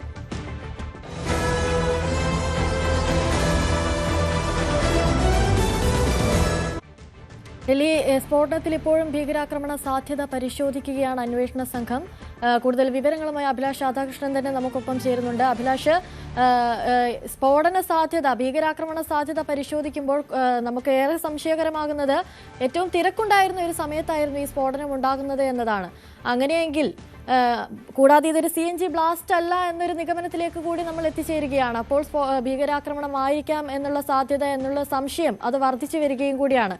അങ്ങനെയെങ്കിൽ ഇതൊരു ഭീകരാക്രമണമാണെന്ന് സ്ഥിരീകരിക്കുകയാണെങ്കിൽ, ഈ പഹൽഗാം ഭീകരാക്രമണത്തിന് ശേഷം ഇന്ത്യ നടത്തിയ ഒരു പ്രഖ്യാപനം നടത്തിയിരുന്നു. ഇനി ഇന്ത്യക്കെതിരെ ഉണ്ടാകുന്ന ഭീകരാക്രമണം അത് യുദ്ധമായി കണക്കാക്കുമെന്ന്. അങ്ങനെയെങ്കിൽ സൈന്യത്തിന്റെ ഭാഗത്തു നിന്നും വലിയൊരു തിരിച്ചടി ഉണ്ടാകാനുള്ള സാധ്യത അതില്ലേ? അനുശ്രീ, അത്തരം കാര്യങ്ങളിലേക്ക് രാജ്യം കടക്കുമോ എന്നുള്ളത് നമുക്ക് വരും മണിക്കൂറുകളിൽ തന്നെ അറിയാം. നമ്മൾ ആഭ്യന്തരമന്ത്രി അമിത്ഷായുമായി ഇന്ന് ഇവിടുത്തെ ഉദ്യോഗസ്ഥർ, അന്വേഷണ ഉദ്യോഗസ്ഥരടക്കം ഇന്ന് കൂടിക്കാഴ്ച നടത്തും. അതിനുശേഷമായിരിക്കും ഈ കാര്യത്തിലുള്ള വിലയിരുത്തലുകൾ ഉണ്ടാവുക. അതിനുശേഷം ഒരുപക്ഷെ ഇതൊരു ഭീകരാക്രമണമായി ഔദ്യോഗികമായി പ്രഖ്യാപിച്ചു കഴിഞ്ഞാൽ ഇത്തരത്തിൽ ഇതിന് പിന്നിലുള്ളവരെ കണ്ടെത്താനും അതിനുശേഷം അവർക്കെതിരെ അതിശക്തമായ നടപടിയെടുക്കാനും രാജ്യം മടിക്കില്ല എന്നുള്ളതാണ് ഏറ്റവും പ്രധാനപ്പെട്ട കാര്യം. ഇതിലിപ്പോൾ അന്വേഷണം നടക്കുന്നത് ഏറ്റവും പ്രധാനമായി നടക്കുന്നത് രണ്ട് രീതികളിലാണ്. ഒന്ന്, ഈ ഫരീദാബാദിൽ നിന്ന് പിടിയിലായ ഡോക്ടർ ഷാക്കിൽ, അതുപോലെ ഡോക്ടർ ഉമർ മുഹമ്മദ്, അതുപോലെ വനിതാ ഡോക്ടർ, ഇവരുടെ 3 പേര് ചുറ്റിപ്പറ്റിയായിരിക്കും ആദ്യത്തെ ഘട്ടത്തിൽ ഒരു അന്വേഷണം നടക്കുക. അതായത് ഇവരുടെ പിന്നിൽ ആരെങ്കിലും ഉണ്ടായിരുന്നോ, ഇവർക്ക് എവിടുന്ന് ഇത്തരത്തിൽ വലിയ രീതിയിലുള്ള എക്സ്പ്ലോസീവ്സ് കിട്ടി, അതിന് വേണ്ടിയിട്ടുള്ള തോക്കുകളും AK-47 അടക്കമുള്ള തോക്കുകൾ ഇവർക്ക് എവിടുന്ന് കിട്ടി, ഇവരുടെ പിന്നിൽ ആരാണ്, ഇവർക്ക് പുൽവാമയിലുള്ള ഈ ഡോക്ടർ ഫരീദാബാദിൽ എത്തിയത് അതിന് പിന്നിൽ എന്താണ്, ഇവർ എത്ര കാലമായി ഇവിടെ എത്തിയിട്ട് ഇയാൾക്ക് താമസിക്കാൻ വീട് ഒരുക്കി കൊടുത്ത പള്ളിയിലെ ഇമാം അദ്ദേഹത്തെ ചോദ്യം ചെയ്യുന്നുണ്ട്. അത്തരത്തിൽ എല്ലാ രീതിയിലും ഇവരെ ചുറ്റിപ്പറ്റിയുള്ള അന്വേഷണം, ഇവരുമായി ബന്ധപ്പെട്ട ഇവരുടെ ഫോൺ കോളുകൾ, ഇവരുടെ പശ്ചാത്തലം എല്ലാം പരിശോധിച്ച് ആ തരത്തിലൊരു അന്വേഷണം നടക്കുന്നുണ്ട്. മറ്റൊരു രണ്ടാമത്തെ ഒരു ഘട്ടം എന്ന് പറയുന്നത് ഇന്നലെ പൊട്ടിത്തെറിച്ച കാറുമായി ബന്ധപ്പെട്ടുള്ള CCTV ദൃശ്യങ്ങളുമായി ബന്ധപ്പെട്ടുള്ള അന്വേഷണങ്ങളാണ്. ആ കാർ ഓടിച്ചിരുന്ന ആളാരാണ്, ഈ ഓടിച്ചിരുന്ന ആൾക്ക് എങ്ങനെ കിട്ടി, അതും ഈ കാർ എന്തുകൊണ്ട് പൊട്ടിത്തെറിച്ചു, ആ കാറിൽ എന്തൊക്കെയാണ് വിവരങ്ങൾ, ഏത് മോഡൽ വണ്ടി തുടങ്ങിയിട്ടുള്ള എല്ലാ കാര്യങ്ങളും അന്വേഷണത്തിലാണ്. നമുക്ക് ആ കാറുമായി ബന്ധപ്പെട്ടുള്ള കുറച്ച് വിവരങ്ങൾ കൂടി നമുക്ക് ലഭിച്ചിട്ടുണ്ട്. ആ വിവരങ്ങളുമായി നമ്മുടെ പ്രതിനിധി മിഥുൻ ചേരുന്നുണ്ട്. മിഥുൻ, ഈ കാറ് എപ്പോഴാണ് ഇത്തരത്തിൽ പിടിയിലാവുന്നത്? ആ കാറുമായി ബന്ധപ്പെട്ടുള്ള കൂടുതൽ വിവരങ്ങൾ എന്തൊക്കെയാണ്? തീർച്ചയായും, അതായത് ഈ കാർ കേന്ദ്രീകരിച്ചുള്ള അന്വേഷണം ഇപ്പോൾ തകൃതിയായി നടക്കുന്നുണ്ട് എന്നുള്ളത് തന്നെയാണ്. അത് സംബന്ധിച്ച് ചില കൃത്യമായ നിർണായകമായ കണ്ടെത്തലുകൾ അന്വേഷണ സംഘത്തിന് ലഭ്യമായിട്ടുണ്ട് എന്നാണ് നമ്മൾ കരുതുകയും ചെയ്യുന്നത്. അതായത് ഹരിയാന സ്വദേശിയുടെ ഒരു വാഹനമായിരുന്നു ഈ i20 കാർ എന്ന് പറയുന്നത്. അതിനുശേഷം അദ്ദേഹം ദേവേന്ദ്ര എന്ന് പറയുന്ന മറ്റൊരാൾക്ക് ഈ വാഹനം പിന്നീട് വിൽക്കുന്നു. സാധാരണഗതിയിൽ നമ്മളൊക്കെ വാഹനങ്ങൾ ഉപയോഗിക്കാറുള്ളവർ തന്നെയാണ്. അത് തന്നെ കൂടുതൽ കാലപ്പഴക്കമൊക്കെ വരുമ്പോൾ മറ്റാർക്കെങ്കിലും ഒക്കെ വിൽക്കുക, അല്ലെങ്കിൽ മറ്റൊരു കാർ വാങ്ങിക്കുമ്പോൾ പഴയ കാർ വിൽക്കുക എന്നുള്ളത് ഒരു നടപടിക്രമം എന്ന രീതിയിലാണ് അദ്ദേഹം വിറ്റത് എന്നാണ് നമുക്ക് മനസ്സിലാക്കാൻ സാധിക്കുന്നത്. അത്തരത്തിൽ ഈ ആദ്യ ഉടമയെ, അതായത് കാറിന്റെ ആദ്യം ഈ കാർ വാങ്ങിയ ഉടമയെ പോലീസ് പരിശോധിക്കുകയും ഒപ്പം തന്നെ കൂടുതൽ ചോദ്യം ചെയ്യുകയും ചെയ്തതോടുകൂടിയാണ് ദേവേന്ദ്ര എന്ന ആൾക്കാണ് താൻ കാർ പിന്നീട് കൈമാറിയെന്ന് പറയുന്നു.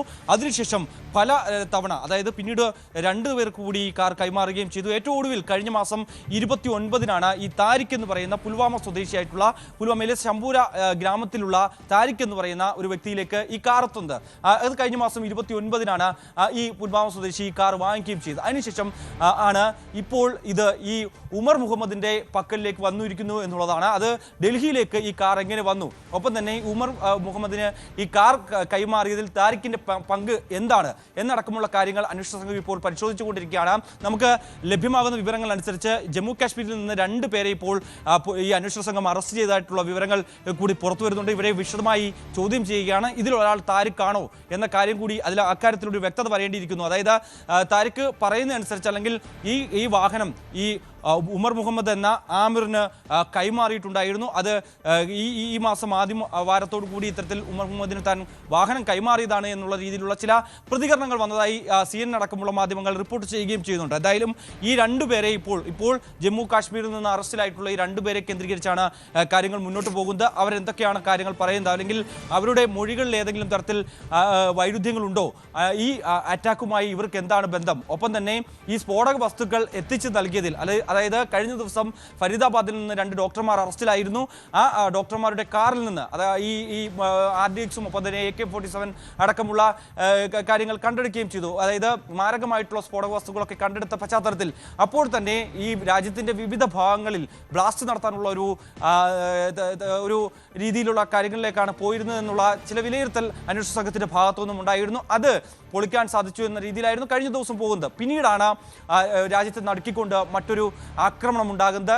അതും തന്ത്രപ്രധാനമായ ഇടങ്ങളിൽ റെഡ് ഫോർട്ടിന് സമീപത്തായി ഈ കാർ പൊട്ടിത്തെറിക്കുന്ന ഒരു സ്ഥിതിവിശേഷം. ആ കാറിലുണ്ടായിരുന്ന ആൾ അത് ഈ ഉമർ മുഹമ്മദ് ആണോ എന്ന കാര്യത്തിലുള്ള ഒരു വ്യക്തതയാണ് ഇനി വരേണ്ടിയിരിക്കുന്നത്. കാറിൽ ഒരാൾ മാത്രമാണ് ഉണ്ടായിരുന്നത് എന്നാണ് ദേശീയ മാധ്യമങ്ങൾ പുറത്തുവിട്ടിട്ടുള്ള ഈ ദൃശ്യങ്ങളിൽ നമുക്ക് വ്യക്തമാകുന്നത്. അതായത് ഒരു കറുത്ത മാസ്ക് ധരിച്ച ഒരു ആൾ അതിനകത്തുണ്ട്. പക്ഷേ അത് ഈ ഉമർ മുഹമ്മദ് ആണോ എന്ന കാര്യത്തിൽ ഇനി ഒരു വ്യക്തത വരേണ്ടിയിരിക്കുന്നു. അതിന് ആ കാറിലുണ്ടായിരുന്ന മൃതദേഹം ഇപ്പോൾ DNA പരിശോധനയ്ക്ക് വിധേയമാക്കുമെന്നാണ് അറിയാൻ സാധിക്കുന്നത്. ചെയ്യുന്നത്. അതിനുശേഷം മാത്രമേ അക്കാര്യത്തിലൊരു വ്യക്തമായ വിവരം ലഭ്യമാവുകയും ചെയ്യൂ. ഒപ്പം തന്നെ എങ്ങനെ ഈ ഫരീദാബാദിൽ അതിനു മുമ്പ് ഈ കാറ് കണ്ടെത്തിയിട്ടുണ്ടായിരുന്നു ഈ മാസം ആദ്യവാരം. അതിനുശേഷം പിന്നീട് ഡൽഹിയിൽ കഴിഞ്ഞ ദിവസം ഈ റെഡ് ഫോർട്ടിന്റെ പാർക്കിംഗ് ഏരിയയ്ക്ക് സമീപം, അതായത് ഈ metro station Chandri Chowk metro സ്റ്റേഷന്റെ സമീപമായിട്ടുള്ള പാർക്കിങ്ങിൽ ഏകദേശം 3 മണിക്കൂറോളം നേരമാണ് ഈ വാഹനം നിർത്തിയിട്ടിരുന്നത്. പ്രത്യേകിച്ച് ചന്ദ്രി ചൗക്ക് എന്ന് പറയുന്നത് വലിയൊരു മാർക്കറ്റാണ്.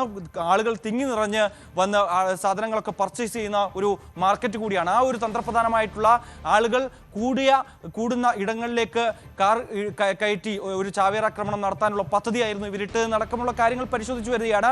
അങ്ങനെയുള്ള സംശയം എന്തായാലും അന്വേഷണ സംഘത്തിന്റെ ഭാഗത്തു നിന്ന് ഉണ്ട് എന്നുള്ളതാണ്. അത് ഒരു തരത്തിലും നമുക്ക് തള്ളിക്കളയാൻ സാധിക്കില്ല എന്നുള്ളതാണ്. മറ്റൊന്ന്, റെഡ് ഫോർട്ടിന് സമീപം മുൻകാലങ്ങളിലും 2008 റെഡ് ഫോർട്ടിന് സമീപം ഇതുപോലെ സ്ഫോടനം ഉണ്ടായിട്ടുണ്ടായിരുന്നു. അന്നും നിരവധി പേർ കൊല്ലപ്പെടുന്ന സ്ഥിതിവിശേഷം ഉണ്ടായിരുന്നു. അതിനുശേഷം 2014 ശേഷം ഇങ്ങനെ ഒരു ആക്രമണം തലസ്ഥാന നഗരി കേന്ദ്രീകരിച്ച് അല്ലെങ്കിൽ ഡൽഹിയെ കേന്ദ്രീകരിച്ച് ഉണ്ടായിട്ടില്ല എന്നുള്ളത് ഏറെ ആശ്വാസകരമായിട്ടുള്ള ഒരു കാര്യം തന്നെയായിരുന്നു. ഇപ്പോഴിതാ 10 വർഷത്തിന് ശേഷം വീണ്ടും വലിയ ഒരു ആക്രമണം ഉണ്ടായിരിക്കുന്നു. അത് ഒരു ഭീകരാക്രമണമാണോ അല്ലെങ്കിൽ ഒരു ചാവേറാക്രമണമാണോ, ജെയ്ഷെ മുഹമ്മദ് ലീഡ് ചെയ്തുകൊണ്ട് നടത്തിയ ഒരു സ്ഫോടന പരമ്പരയിലേക്കാണോ ഈ കാര്യങ്ങൾ പോകുന്നത് എന്നടക്കമുള്ള കാര്യങ്ങളിൽ ഒരു വ്യക്തത എന്തായാലും വരേണ്ടിയിരിക്കുന്നു. എന്തായാലും ഇപ്പോൾ അന്വേഷണ സംഘം കഴിഞ്ഞ മാസം ജെയ്ഷെ മുഹമ്മദ് ഭീകരൻ ചില വെളിപ്പെടുത്തലുകൾ നടത്തിയിരുന്നു. അത്തരത്തിൽ ഞങ്ങൾക്ക് നേരെ ഉണ്ടായിരുന്ന ആക്രമണത്തിൽ ഞങ്ങളുടെ കുടുംബാംഗങ്ങളെ നഷ്ടപ്പെട്ടു, ഞങ്ങളുടെ സ്ഥലങ്ങളെല്ലാം ഇത്തരത്തിൽ ഇന്ത്യൻ സേന കയറി നശിപ്പിക്കുന്ന ഒരു സ്ഥിതിവിശേഷം ഉണ്ടായിരുന്നു.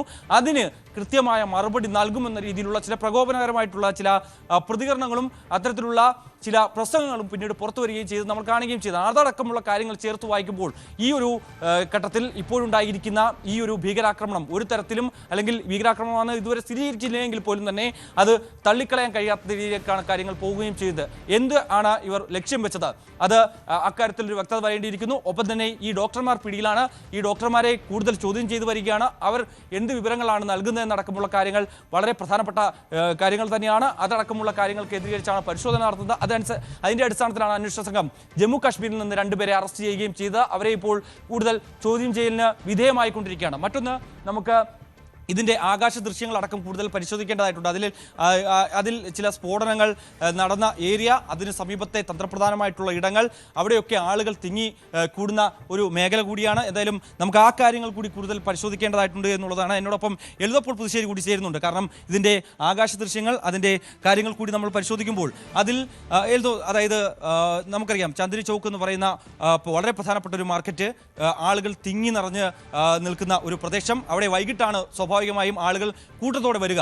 അത് മുന്നിൽ കണ്ടുകൊണ്ടായിരിക്കാം ഒരു പക്ഷേ മെട്രോ സ്റ്റേഷന് സമീപമായി 3 മണിക്കൂർ നേരം ഈ കാർ കാത്തു കിടക്കുന്നത്. അതിനുശേഷം വാഹനം എടുക്കുന്നു, പൊടുന്നനെ അവിടെ ഒരു സിഗ്നൽ വീഴുന്നു. 6:52 എന്ന് പറയുന്ന ടൈമിലേക്ക് വരുമ്പോഴത്തേക്ക് കാർ പൊടുന്നനെ പൊട്ടിത്തെറിക്കുകയാണ് ചെയ്യുന്നത്. സാധാരണഗതിയിൽ ഈ പൊട്ടിത്തെറിയൊക്കെ ഉണ്ടാകുമ്പോൾ അതിൽ നിന്നൊരു ചീളുകളോ അല്ലെങ്കിൽ അങ്ങനെ ഒരു സാഹചര്യങ്ങൾ അല്ലെങ്കിൽ അങ്ങനെയുള്ള കാര്യങ്ങളൊക്കെ വസ്തുക്കളൊക്കെ കണ്ടെത്താറുള്ളത്. പക്ഷേ അതിലേക്കൊന്നും തന്നെ ഇതുവരെ എത്തുന്നില്ല. ഒരു തരത്തിലും നമുക്ക് ഇതൊരു ഭീകരാക്രമണ ശ്രമമല്ല എന്ന് ഒരിക്കലും പറയാൻ പറ്റാത്ത കാരണമെന്ന് പറയുന്നത് ഈ കാർ പലയിടങ്ങളിലും നിർത്തിയിട്ടതും, ഒപ്പം തന്നെ ഈ പറയുന്ന ഹരിയാന രജിസ്ട്രേഷനുള്ള കാർ എങ്ങനെ ഡൽഹിയിലേക്ക് വന്നു, അതും ഡൽഹിയിൽ തന്ത്രപ്രധാനമായിട്ടുള്ള ഇടങ്ങളിൽ ചില രീതിയിൽ ഈ പറയുന്ന രീതിയിൽ കാറുകൾ സംശയാസ്പദമായ രീതിയിൽ കാണുകയും ചെയ്യുന്നു. അതുകൊണ്ട് തന്നെയാണ് ഇതിൻ്റെ ഒരു ചില വ്യാപ്തി അത് നമുക്കിതിൽ പ്രകടമാവുകയും ചെയ്ത് എന്നുള്ളത് തന്നെയാണ്.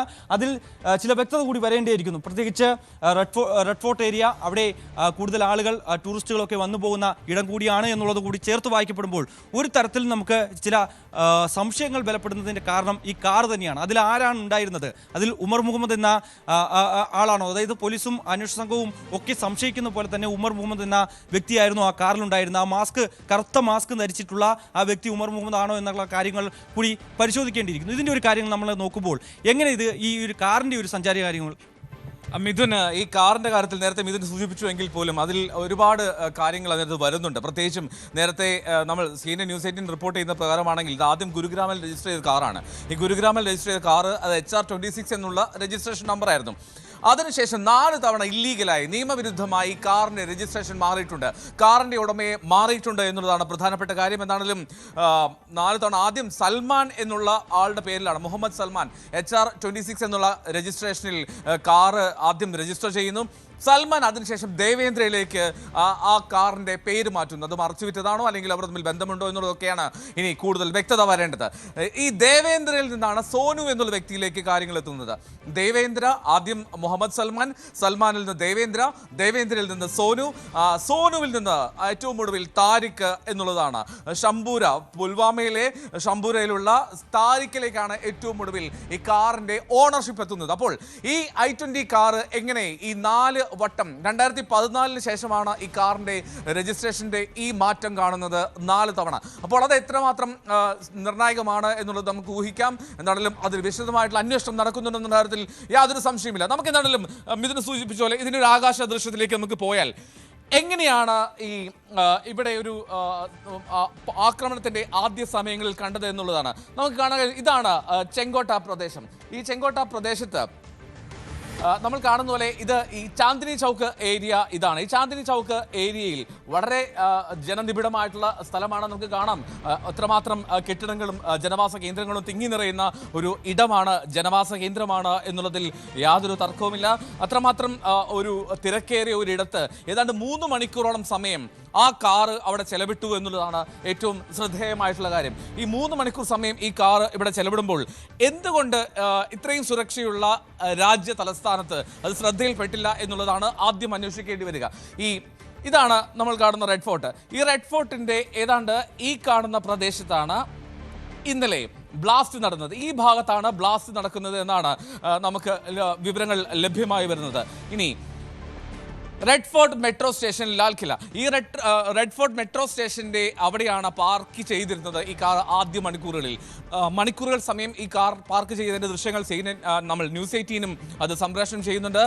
കാറ് പാർക്ക് ചെയ്ത് ഇവിടെ നിന്ന്, അതായത് ഈ മെട്രോ സ്റ്റേഷൻ ഇവിടെയാണെങ്കിൽ ഇവിടെ നിന്ന് ഇവിടെ ഈ ചെങ്കോട്ടയ്ക്ക് നേരെ മുന്നിലുള്ള ജംഗ്ഷനിലേക്ക് എത്തുകയാണ്. അതായത് കേവലം 300 മീറ്റർ ദൂരമാണ്. ഇത്രയും ദൂരം ഇവിടെ നിന്ന് റെഡ് ഫോർട്ടിലേക്കുള്ള ദൂരം കൂടി പരിശോധിക്കാം. റെഡ് ഫോർട്ടിലേക്കുള്ള ദൂരം ഈ കാണുക, ഇതാണ് റെഡ് ഫോർട്ടിന്റെ പ്രധാന എൻട്രി. ഈ റെഡ് ഫോർട്ടിൽ നിന്ന് ഈ തൊട്ട് മുമ്പ് കാണുന്ന ഇവിടേക്കും ഏതാണ്ട് 400 മീറ്റർ മാത്രമാണ് ദൂരം. അതായത് ഈ 700 മീറ്റർ വ്യത്യാസത്തിലാണ് ഇന്ത്യയുടെ വളരെ പ്രധാനപ്പെട്ട തന്ത്രപ്രധാനമായിട്ടുള്ള ഏറ്റവും രാജ്യം തന്നെ എപ്പോഴും ജനനിബിഡമായി നിൽക്കുന്ന ഒരു കേന്ദ്രത്തിൽ ഒരു സ്ഫോടനം നടത്തിയത് എന്നുള്ളതാണ് വളരെ ഗൗരവപരമായിട്ടുള്ള കാര്യം. അപ്പോൾ അതായത് ഞാൻ അത് സൂചിപ്പിച്ച പോലെ റെഡ് ഫോർട്ട് ഈ മെട്രോ സ്റ്റേഷനിൽ നിന്ന് കാർ എടുത്ത് ഇവിടെ വരുന്നു, ഇവിടെ ബ്ലാസ്റ്റ് ഉണ്ടാവുന്നു. ഈ മെട്രോയും ഈ ജംഗ്ഷനും റെഡ് ഫോർട്ടും തമ്മിലുള്ള ദൂരം അത് കേവലം 300-400 മീറ്റർ മാത്രമാണ് ദൈർഘ്യം എന്നുള്ളതാണ് ഇതിൽ ശ്രദ്ധേയമായിട്ടുള്ള കാര്യം. മറ്റൊന്ന്, ഇന്നലെ റെഡ് ഫോർട്ടിൽ ജനങ്ങൾക്ക് പ്രവേശനമില്ലാത്ത ദിനമായതിനാൽ തന്നെ അത് അത്രമാത്രം തിരക്കുണ്ടായിരുന്നില്ല എന്നുള്ളതാണ് ആശ്വാസകരം. അല്ലെങ്കിൽ ഇതിലെ കണക്ക് ഇനിയും മാറുമായിരുന്നു. ഇനി മറ്റൊരു റിപ്പോർട്ട് വരുന്നത്, ഈ ട്രാഫിക് സിഗ്നൽ, ഇതൊരു ട്രാഫിക് ജംഗ്ഷനാണ്. ഈ ജംഗ്ഷനിൽ നിന്ന് ഇവർ ഈ ചാന്ദിനി ചൗക്ക് ഏരിയ, ഞാൻ നേരത്തെ കാണിച്ചതുപോലെ ഈ ചാന്ദിനി ചൗക്ക് ഏരിയ വളരെ തിക്ലി പോപ്പുലേറ്റഡ് ആയിട്ടുള്ള ഒരുപാട് ജനങ്ങൾ പാർക്കുന്ന, ഒരുപാട് വ്യവസായങ്ങളുള്ള, ഒരുപാട് ബിസിനസ് കേന്ദ്രങ്ങളുള്ള ഒരു ഏരിയയാണ്. അത്രമാത്രം നമുക്കറിയാം ചാന്ദിനി ചൗക്ക് മാർക്കറ്റ് ഉൾപ്പെടെയുള്ളവ സ്ഥിതി ചെയ്യുന്ന സ്ഥലമാണ് ഈ ചാന്ദിനി ചൗക്ക് ഏരിയ.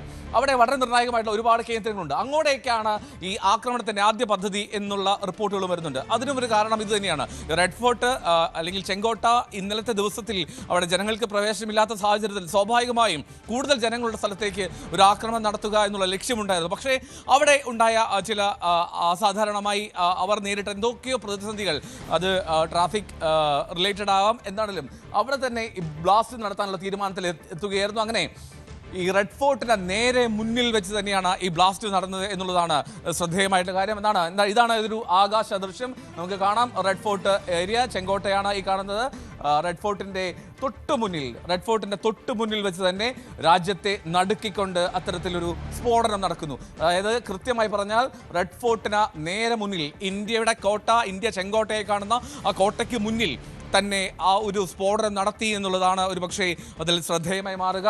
അത് ഏതാണ്ട് 3 മണിക്കൂറോളം സമയം ഈ പ്രദേശങ്ങളിൽ കിടന്ന് ആ i20 കാർ കറങ്ങിയിരുന്നു എന്നുള്ളതാണ് മറ്റൊരു പ്രധാനപ്പെട്ട കാര്യം. MG മിഥുൻ വീണ്ടും നമ്മോടൊപ്പം ചേരും. മിഥുൻ, നമ്മൾ ഈ കാര്യങ്ങൾ പറയുമ്പോൾ ഇപ്പോൾ ഒരുപാട് നാൾ മിഥുനും ഡൽഹി പ്രദേശങ്ങളുണ്ടായിരുന്നു. അപ്പോൾ വളരെ തിരക്കേറിയ ഒരു സ്ഥലമാണ്, വളരെ തിരക്കേറിയ സ്ഥലം, ഒരുപാട് ജനങ്ങൾ താമസിക്കുന്ന ഇടമാണ്. അവിടെയാണ് ഇത്തരത്തിലൊരു സ്ഫോടനം. സ്വാഭാവികമായും ഈ മരണസംഖ്യ നിലവിലത് 11 വരെ ആയി എന്നുള്ളതാണ് കണക്കുകൾ.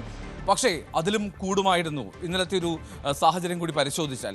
അത് ഭീകരവാദികൾ ആരുമാവട്ടെ, ജെയ്ഷെ മുഹമ്മദ് ഇപ്പോൾ അതിൽ സംശയനിഴലിലാണ്. അതിൽ സ്ഥിരീകരണം വരണം. ഔദ്യോഗികമായിട്ടുള്ള വിശദീകരണമോ സ്ഥിരീകരണമോ വന്നിട്ടില്ല, അവരത് ഏറ്റെടുത്തിട്ടില്ല. പക്ഷേ എങ്കിൽ പോലും ഇത്തരത്തിലുള്ള ചില പ്രധാനപ്പെട്ട ഒരു കേന്ദ്രങ്ങൾ ആക്രമിക്കാനുള്ള ശ്രമം, അല്ലെങ്കിൽ അവിടെ ഒരു ചാവർ സ്ഫോടനം നടത്താനുള്ള ശ്രമം, അത് രാജ്യം വളരെ ഗൗരവത്തോടെ നോക്കില്ലേ?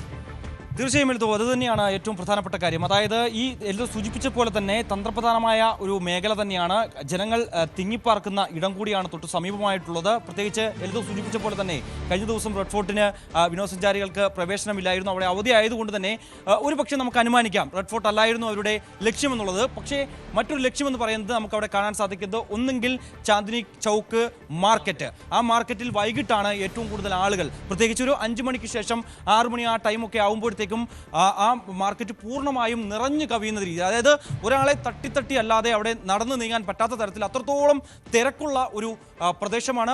പ്രത്യേകിച്ച് അതിൻ്റെ കാരണമെന്ന് പറയുന്നത് തന്നെ വളരെ കുറഞ്ഞ വിലയ്ക്ക് നമുക്ക് സാധനങ്ങൾ വാങ്ങിക്കാൻ പറ്റുമെന്നുള്ളത് തന്നെയാണ്. പലരും ഡൽഹിയിൽ പോയാൽ ഈ പറയുന്ന ചാന്ദിനി ചൗക്ക് മാർക്കറ്റിലും ഒപ്പം തന്നെ സരോജിനി മാർക്കറ്റിലും ഒക്കെ കയറി ഇറങ്ങി സാധനങ്ങൾ വാങ്ങിച്ചാണ് പലരും തിരികെ നാട്ടിലേക്ക് മടങ്ങാറുള്ളത്. അതുകൊണ്ട് തന്നെ ആയിരിക്കാം ഒരുപക്ഷേ ഇവർ ഈ മേഖല തന്നെ ലക്ഷ്യം വെച്ചിരിക്കാമെന്ന് അന്വേഷണ സംഘം അനുമാനിക്കുന്നത്. അതിൽ ഏതെങ്കിലും തരത്തിലുള്ള പാളിച്ച ഉണ്ടായതുകൊണ്ടായിരിക്കാം ഒരു പക്ഷേ ഈ കാണുന്ന ഈ ട്രാഫിക് സിഗ്നലിൻ്റെ ഭാഗത്ത് വെച്ച് ഈ ഒരു പൊട്ടിത്തെറി ഉണ്ടാകുന്നത് എന്നുള്ളതാണ്. അവർ ഇപ്പോൾ പ്രാഥമികമായിട്ടുള്ളൊരു നിഗമനത്തിലേക്ക് എത്തിയിരിക്കുന്നത് എന്നുള്ളതാണ്. അവിടെ എന്തോ പാളിച്ച ഉണ്ടായി. ആ പാളിച്ച ഉണ്ടായതുകൊണ്ടാണ് ഇത്രയും വലിയൊരു ആക്രമണത്തിലേക്ക് പോകാൻ പറ്റാത്തത് എന്നുള്ളതാണ്. അതുകൊണ്ട് തന്നെയാണ് ഒരുപക്ഷെ ഈ മാർക്കറ്റിലേക്ക് ഇടിച്ചു കയറിയിരുന്നുവെങ്കിൽ നമ്മൾ ഉദ്ദേശിക്കുന്നതിനും അപ്പുറം വലിയൊരു ഭീകരാക്രമണത്തിലേക്ക്, അല്ലെങ്കിൽ അത്രത്തോളം ആളുകൾക്ക് ജീവഹാനി സംഭവിക്കുന്ന തരത്തിലേക്ക് കാര്യങ്ങൾ മാറുകയും ചെയ്യുന്നു. പ്രത്യേകിച്ച് പഹൽഗാം ഭീകരാക്രമണം നടന്നിട്ട് കുറച്ച് കാലമായതേ ഉള്ളൂ. അതിൻ്റെ ആ ക്ഷീണം, അല്ലെങ്കിൽ അതിൻ്റെ ആ നൊമ്പരം, അതിൽ നിന്ന് ആ ദുഃഖത്തിൽ നിന്നൊക്കെ രാജ്യം കരകയറി വരുന്നതേ ഉള്ളൂ. അതിൻ്റെ തിരിച്ചടിയൊക്കെ നമ്മൾ കൊടുത്തതാണ്. ഓപ്പറേഷൻ സിന്ദൂറിൻ്റെ ഭാഗമായി പ്രത്യേകിച്ച് ജെയ്ഷെ മുഹമ്മദ് ഭീകരരുടെ താവളങ്ങൾ ലക്ഷ്യമാക്കി കൃത്യമായ രീതിയിലുള്ള ചില പ്രവർത്തനങ്ങൾ നടത്തുകയും അത് ലക്ഷ്യസ്ഥാനത്ത് കാണുകയും ചെയ്തതിൻ്റെ ഒരു വിവരങ്ങൾ അത് അവർ തന്നെ സ്ഥിരീകരിക്കുകയും ചില പ്രകോപനകരമായിട്ടുള്ള ചില ഇടപെടൽ, അല്ലെങ്കിൽ ചില പ്രതികരണങ്ങൾ അവരുടെ ഭാഗത്തുനിന്ന് വരുന്നത് കഴിഞ്ഞ മാസം നമ്മൾ കാണുകയും ചെയ്തതാണ്. അതായത് കരുതിയിരുന്നോളൂ, നിങ്ങൾക്കുള്ള തിരിച്ചടി, അല്ലെങ്കിൽ ഞങ്ങൾ പലയിടങ്ങളിലും, ഇന്ത്യയുടെ പലയിടങ്ങളിലും ആക്രമണം നടത്തും, ഇതൊരു തുടക്കമായി മാത്രമേ കാണാൻ സാധിക്കൂ എന്ന രീതിയിലായിരുന്നു ജെയ്ഷെ മുഹമ്മദ് ഭീകരന്മാരുടെ ചില പ്രസംഗങ്ങളും ചില വെളിപ്പെടുത്തലുകളും പിന്നാലെ വരികയും ചെയ്തു. അതടക്കം നമ്മൾ ഇതിനകത്ത് ചേർത്ത് വായിക്കപ്പെടേണ്ടതായിട്ടുണ്ട്.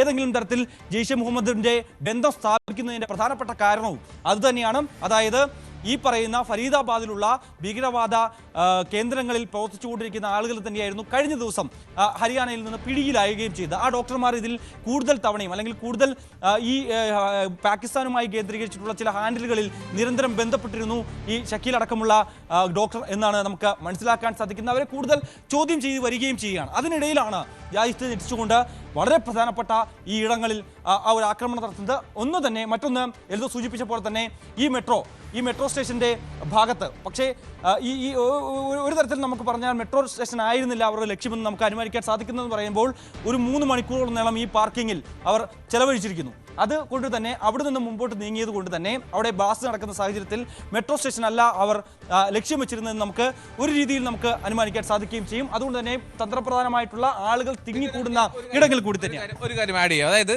നമ്മൾ പറഞ്ഞല്ലോ ഇതിനകത്ത് ഒരുപക്ഷെ ലാൽ കില അല്ലെങ്കിൽ റെഡ് ഫോർട്ട് അല്ല അവരുടെ ലക്ഷ്യമെന്ന് പറയുമ്പോൾ മറ്റ് പ്രധാനപ്പെട്ട 2 ഇടങ്ങൾ കൂടി പറയണം. ഒന്ന് ഈ ശ്രീ ഗൗരി ശങ്കർ ക്ഷേത്രമാണ്, മറ്റൊന്ന് ശ്രീ നരസിംഗ് ജി ഹനുമാൻജി മന്ദിർ. ഈ ഗൗരി ശങ്കർ ക്ഷേത്രം ഏതാണ്ട് 800 വർഷം പഴക്കമുള്ള ക്ഷേത്രമാണ്. ഒരുപാട് വിശ്വാസികൾ എത്തുന്ന ഒരു ഇടമാണ്. അതും ഈ റെഡ് ഫോർട്ടിന് വളരെ മുന്നിലാണ്, അതാ തൊട്ടടുത്ത്. ഈ നമ്മൾ ബ്ലാസ്റ്റ് നടന്നു എന്ന് പറയുന്നത് ഇവിടെയാണെങ്കിൽ ഇവിടെ നിന്ന് ഏതാണ്ട് ഇത്രയും ദൂരം മാത്രമാണ് ഈ ഗൗരി ശങ്കർ ക്ഷേത്രത്തിലേക്കുള്ളത്. അപ്പോൾ അവിടെയും ഒരുപാട് വിശ്വാസികൾ എത്തുന്ന സ്ഥലമാണ്. ഇത് അനുമാനങ്ങൾ മാത്രമാണ്, റിപ്പോർട്ടുകൾ മാത്രമാണ്. എങ്കിൽ പോലും അതിൻ്റെ അപ്പുറത്തേക്ക് ഇത്തരം ആലോചനകൾ കൂടി അതിലേക്ക് വരാനുള്ള സാധ്യതകളാണ്. വളരെ പ്രധാനപ്പെട്ട 2 ക്ഷേത്രങ്ങൾ ഇവിടെയുണ്ട് എന്നുള്ളതാണ് ഇതിൽ ശ്രദ്ധേയമായിട്ടുള്ള കാര്യം. എന്താണെങ്കിലും വലിയ ഒരു ആൾനാശം ആഗ്രഹിച്ചാണ് തീവ്രവാദികളോ ഭീകരവാദികളോ ആരുമാവട്ടെ ആ ചാവേറാക്രമണം നടത്തിയത് അവർ എത്തിയത് എങ്കിലും അത് ഒരു തരത്തിൽ അത്രമാത്രം വലിയൊരു ആഘാതം ഏൽപ്പിക്കാൻ കഴിഞ്ഞില്ല എന്ന് നമുക്ക് തൽക്കാലം കരുതാം. എന്നാണെങ്കിലും വളരെ പ്രധാനപ്പെട്ട ഒരു കേന്ദ്രത്തിൽ തന്ത്രപ്രധാനമായിട്ടുള്ള ഇടത്ത് ഇത്തരത്തിലൊരു സ്ഫോടനം നടന്നത് തന്നെയാണ് അതിലേറ്റവും പ്രധാനപ്പെട്ട കാര്യം. രാവിലെ 9:30 കേന്ദ്ര ആഭ്യന്തരമന്ത്രി അമിത്ഷാ ഇപ്പോൾ ഉന്നതതല യോഗം വിളിച്ചിട്ടുണ്ട്.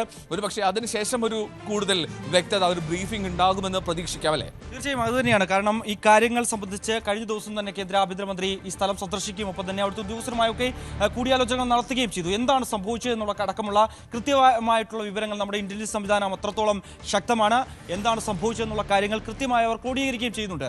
അതുകൊണ്ട് തന്നെ കഴിഞ്ഞ ദിവസം ഈ ഭീകരരാണ് ഈ ഒരു ബ്ലാസ്റ്റ് അത് ഭീകരവാദികളുടെ ഭാഗത്ത് നിന്നുണ്ടായതാണ് എങ്കിൽ അവർ ലക്ഷ്യം വെച്ച കാര്യങ്ങൾ അവരെന്താണോ ലക്ഷ്യം വെച്ചത്, അത് ഇപ്പോൾ നേരത്തെ എൽദോ സൂചിപ്പിച്ച പോലെ തന്നെ ആ കാര്യങ്ങളൊന്നും നമുക്ക് തള്ളിക്കളയാൻ പറ്റില്ല. പ്രത്യേകിച്ച് ഈ ജൈനക്ഷേത്രമാണ്, 800 വർഷം പഴക്കമുള്ള ജൈനക്ഷേത്രമാണ് ഈ റെഡ് ഫോർട്ടിന് സമീപമായിട്ടുള്ളത്.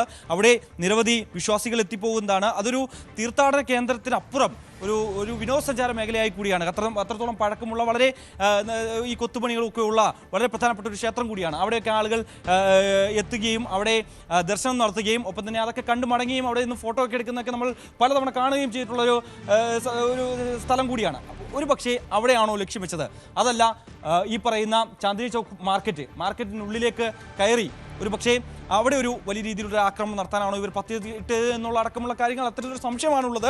ആ സംശയം ബലപ്പെടേണ്ടതായിട്ടുണ്ട്. അങ്ങനെ സംശയിക്കേണ്ട ഒരു സാഹചര്യം ഒരുക്കുന്നതും ഈ കാറിൻ്റെ റൂട്ട് അല്ലെങ്കിൽ അത്രത്തോളം നേരം അവർ ചെലവഴിച്ചത് ആ ഒരു സാഹചര്യം തന്നെയാണ്. അതായത് പ്രത്യേകിച്ച് മെട്രോ സ്റ്റേഷന് സമീപം 3 മണിക്കൂറുകളോളം ഈ കാർ എങ്ങനെ നിർത്തിയിട്ടു, അതും ഈ പറയുന്ന ഇത്രയും മാരകമായിട്ടുള്ള സ്ഫോടക വസ്തുക്കൾ നിറച്ച ഒരു കാർ അവിടെ 3 മണിക്കൂറോളം നേരം നിർത്തിയിട്ടു എങ്കിൽ അത് പരിശോധിക്കാൻ കഴിഞ്ഞില്ല എന്ന് പറയുന്നത് ഒരു സാധാരണഗതിയിൽ തന്നെ നോക്കുമ്പോൾ തന്നെ അതൊരു വീഴ്ചയെ തന്നെ നമുക്ക് കണക്കാക്കാം. പക്ഷേ ഇപ്പോൾ നമുക്ക് ആ വീഴ്ചയെ പറ്റിയോ അല്ലെങ്കിൽ മറ്റു കാര്യങ്ങളെക്കുറിച്ച് തർക്കിക്കാനുള്ള ഒരു സമയമല്ല എന്നുള്ളതാണ്. ഇതെന്താണ് സംഭവിച്ചത്, എങ്ങനെയാണ് അവർ ലക്ഷ്യം വെച്ചത്? ഇനിയും ഇത്രയും വലിയ തന്ത്രപ്രധാനമായിട്ടുള്ള ഡൽഹി പോലുള്ള ഒരു മേഖലയിൽ മുൻകാലങ്ങളിലും സമാനമായിട്ടുള്ള ആക്രമണം ഉണ്ടായിട്ടുണ്ട്. പക്ഷേ അതിനുശേഷം കാലം മാറിയിരിക്കുന്നു എന്നുള്ളതാണ്. ടെക്നോളജി ഒക്കെ വളരെ വലുതായിട്ടുണ്ട്. ഇന്ത്യയെ സംബന്ധിച്ച് വളരെ പ്രധാനപ്പെട്ട ഇടങ്ങളിലൊക്കെ നമുക്ക് അത്രത്തോളം നിരീക്ഷണ സംവിധാനങ്ങളുണ്ട്.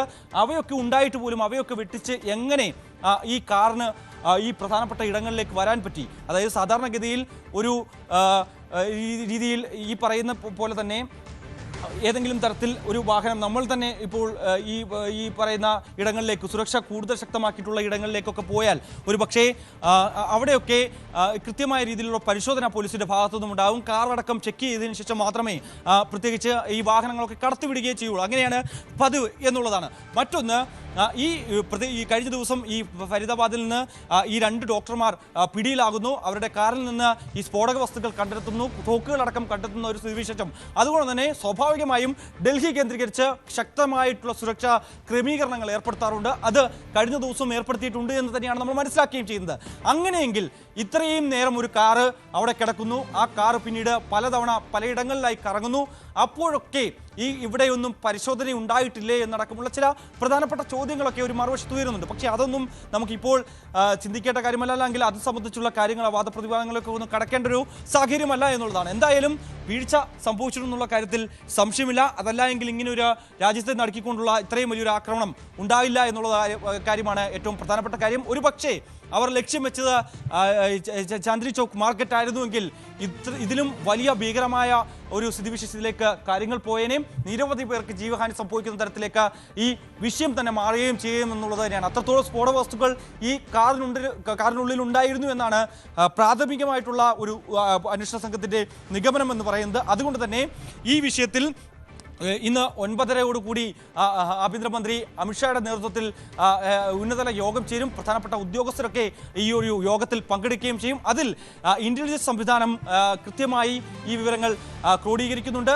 അറസ്റ്റിലായ നിരവധി ആളുകളുണ്ട്, അവരെ ചോദ്യം ചെയ്തു വരികയാണ്. പ്രത്യേകിച്ച് ഈ പുൽവാമ സ്വദേശി താരിഖ് ഒരുപക്ഷെ ഈ പിടിയിലായവരിൽ ജമ്മു കാശ്മീരിൽ നിന്ന് 2 പേരെ അറസ്റ്റ് ചെയ്തിട്ടുണ്ട് എന്ന് നമുക്ക് മനസ്സിലാക്കാൻ സാധിക്കുന്നു. അവരെ ചോദ്യം ചെയ്ത് വരികയാണെന്ന് നമുക്ക് ലഭ്യമാകുന്ന വിവരം. ഒരുപക്ഷെ ആ രീതിയിലാണ് കാര്യങ്ങൾ പോകുന്നതെങ്കിൽ ഇവർ കൃത്യമായ രീതിയിൽ ഇവരെ ചോദ്യം ചെയ്തതിനോട് കൂടി അതിൽ താരിഖാണ് എങ്കിൽ താരിഖ് എങ്ങനെ ഈ പറയുന്ന ഉമർ മുഹമ്മദിനെ ഈ കാറ് കൈമാറി, അതായത് പലതവണ കൈമാറ്റം ചെയ്തുകൊണ്ട് ആണ് ഈ കാറ് എത്തിയിരിക്കുന്നത് എന്നുള്ളതാണ്. ആദ്യത്തെ ഇതിന്റെ ഉടമസ്ഥൻ എന്ന് പറയുന്നത് സൽമാനാണ്. സൽമാനിൽ നിന്ന് അത് ദേവേന്ദ്രനിലേക്ക് വരുന്നു. ദേവേന്ദ്രനിൽ സംഘർഷത്തിൽ ഡൽഹി അതീവ ജാഗ്രതയിലാണ്. ഡൽഹി മാത്രമല്ല കേരളം അടക്കം നിരവധി സംസ്ഥാനങ്ങളിൽ അതീവ ജാഗ്രത നിർദ്ദേശമാണ് പുറപ്പെടുവിച്ചിരിക്കുന്നത്. അതുപോലെ തന്നെ പ്രധാനപ്പെട്ട കേന്ദ്രങ്ങളിലൊക്കെ തന്നെ വലിയ തരത്തിലുള്ള സുരക്ഷ ഏർപ്പെടുത്തിയിട്ടുണ്ട്. ഇനി ഇതൊരു ഭീകരാക്രമണമാണെങ്കിൽ തന്നെ ഇതിന് പിന്നിലാര്, ഇതിന്റെ ഉദ്ദേശം എന്തായിരുന്നു അവരുടെ ലക്ഷ്യം എന്നുള്ളതൊക്കെ നമുക്ക് വ്യക്തമാകേണ്ടതുണ്ട്. ഇന്ന് 9:30 നടക്കുന്ന യോഗത്തിൽ ഇതിൽ എല്ലാ കേന്ദ്രത്തിന്റെ ഭാഗത്തു നിന്നും ഇതിലൊക്കെ ഒരു മറുപടി ഉണ്ടാകും എന്ന് തന്നെ നമുക്ക് പ്രതീക്ഷിക്കാം. ഒരിടവേളയാണ്. ഇടവേളയ്ക്ക് ശേഷം മടങ്ങിയെത്താം.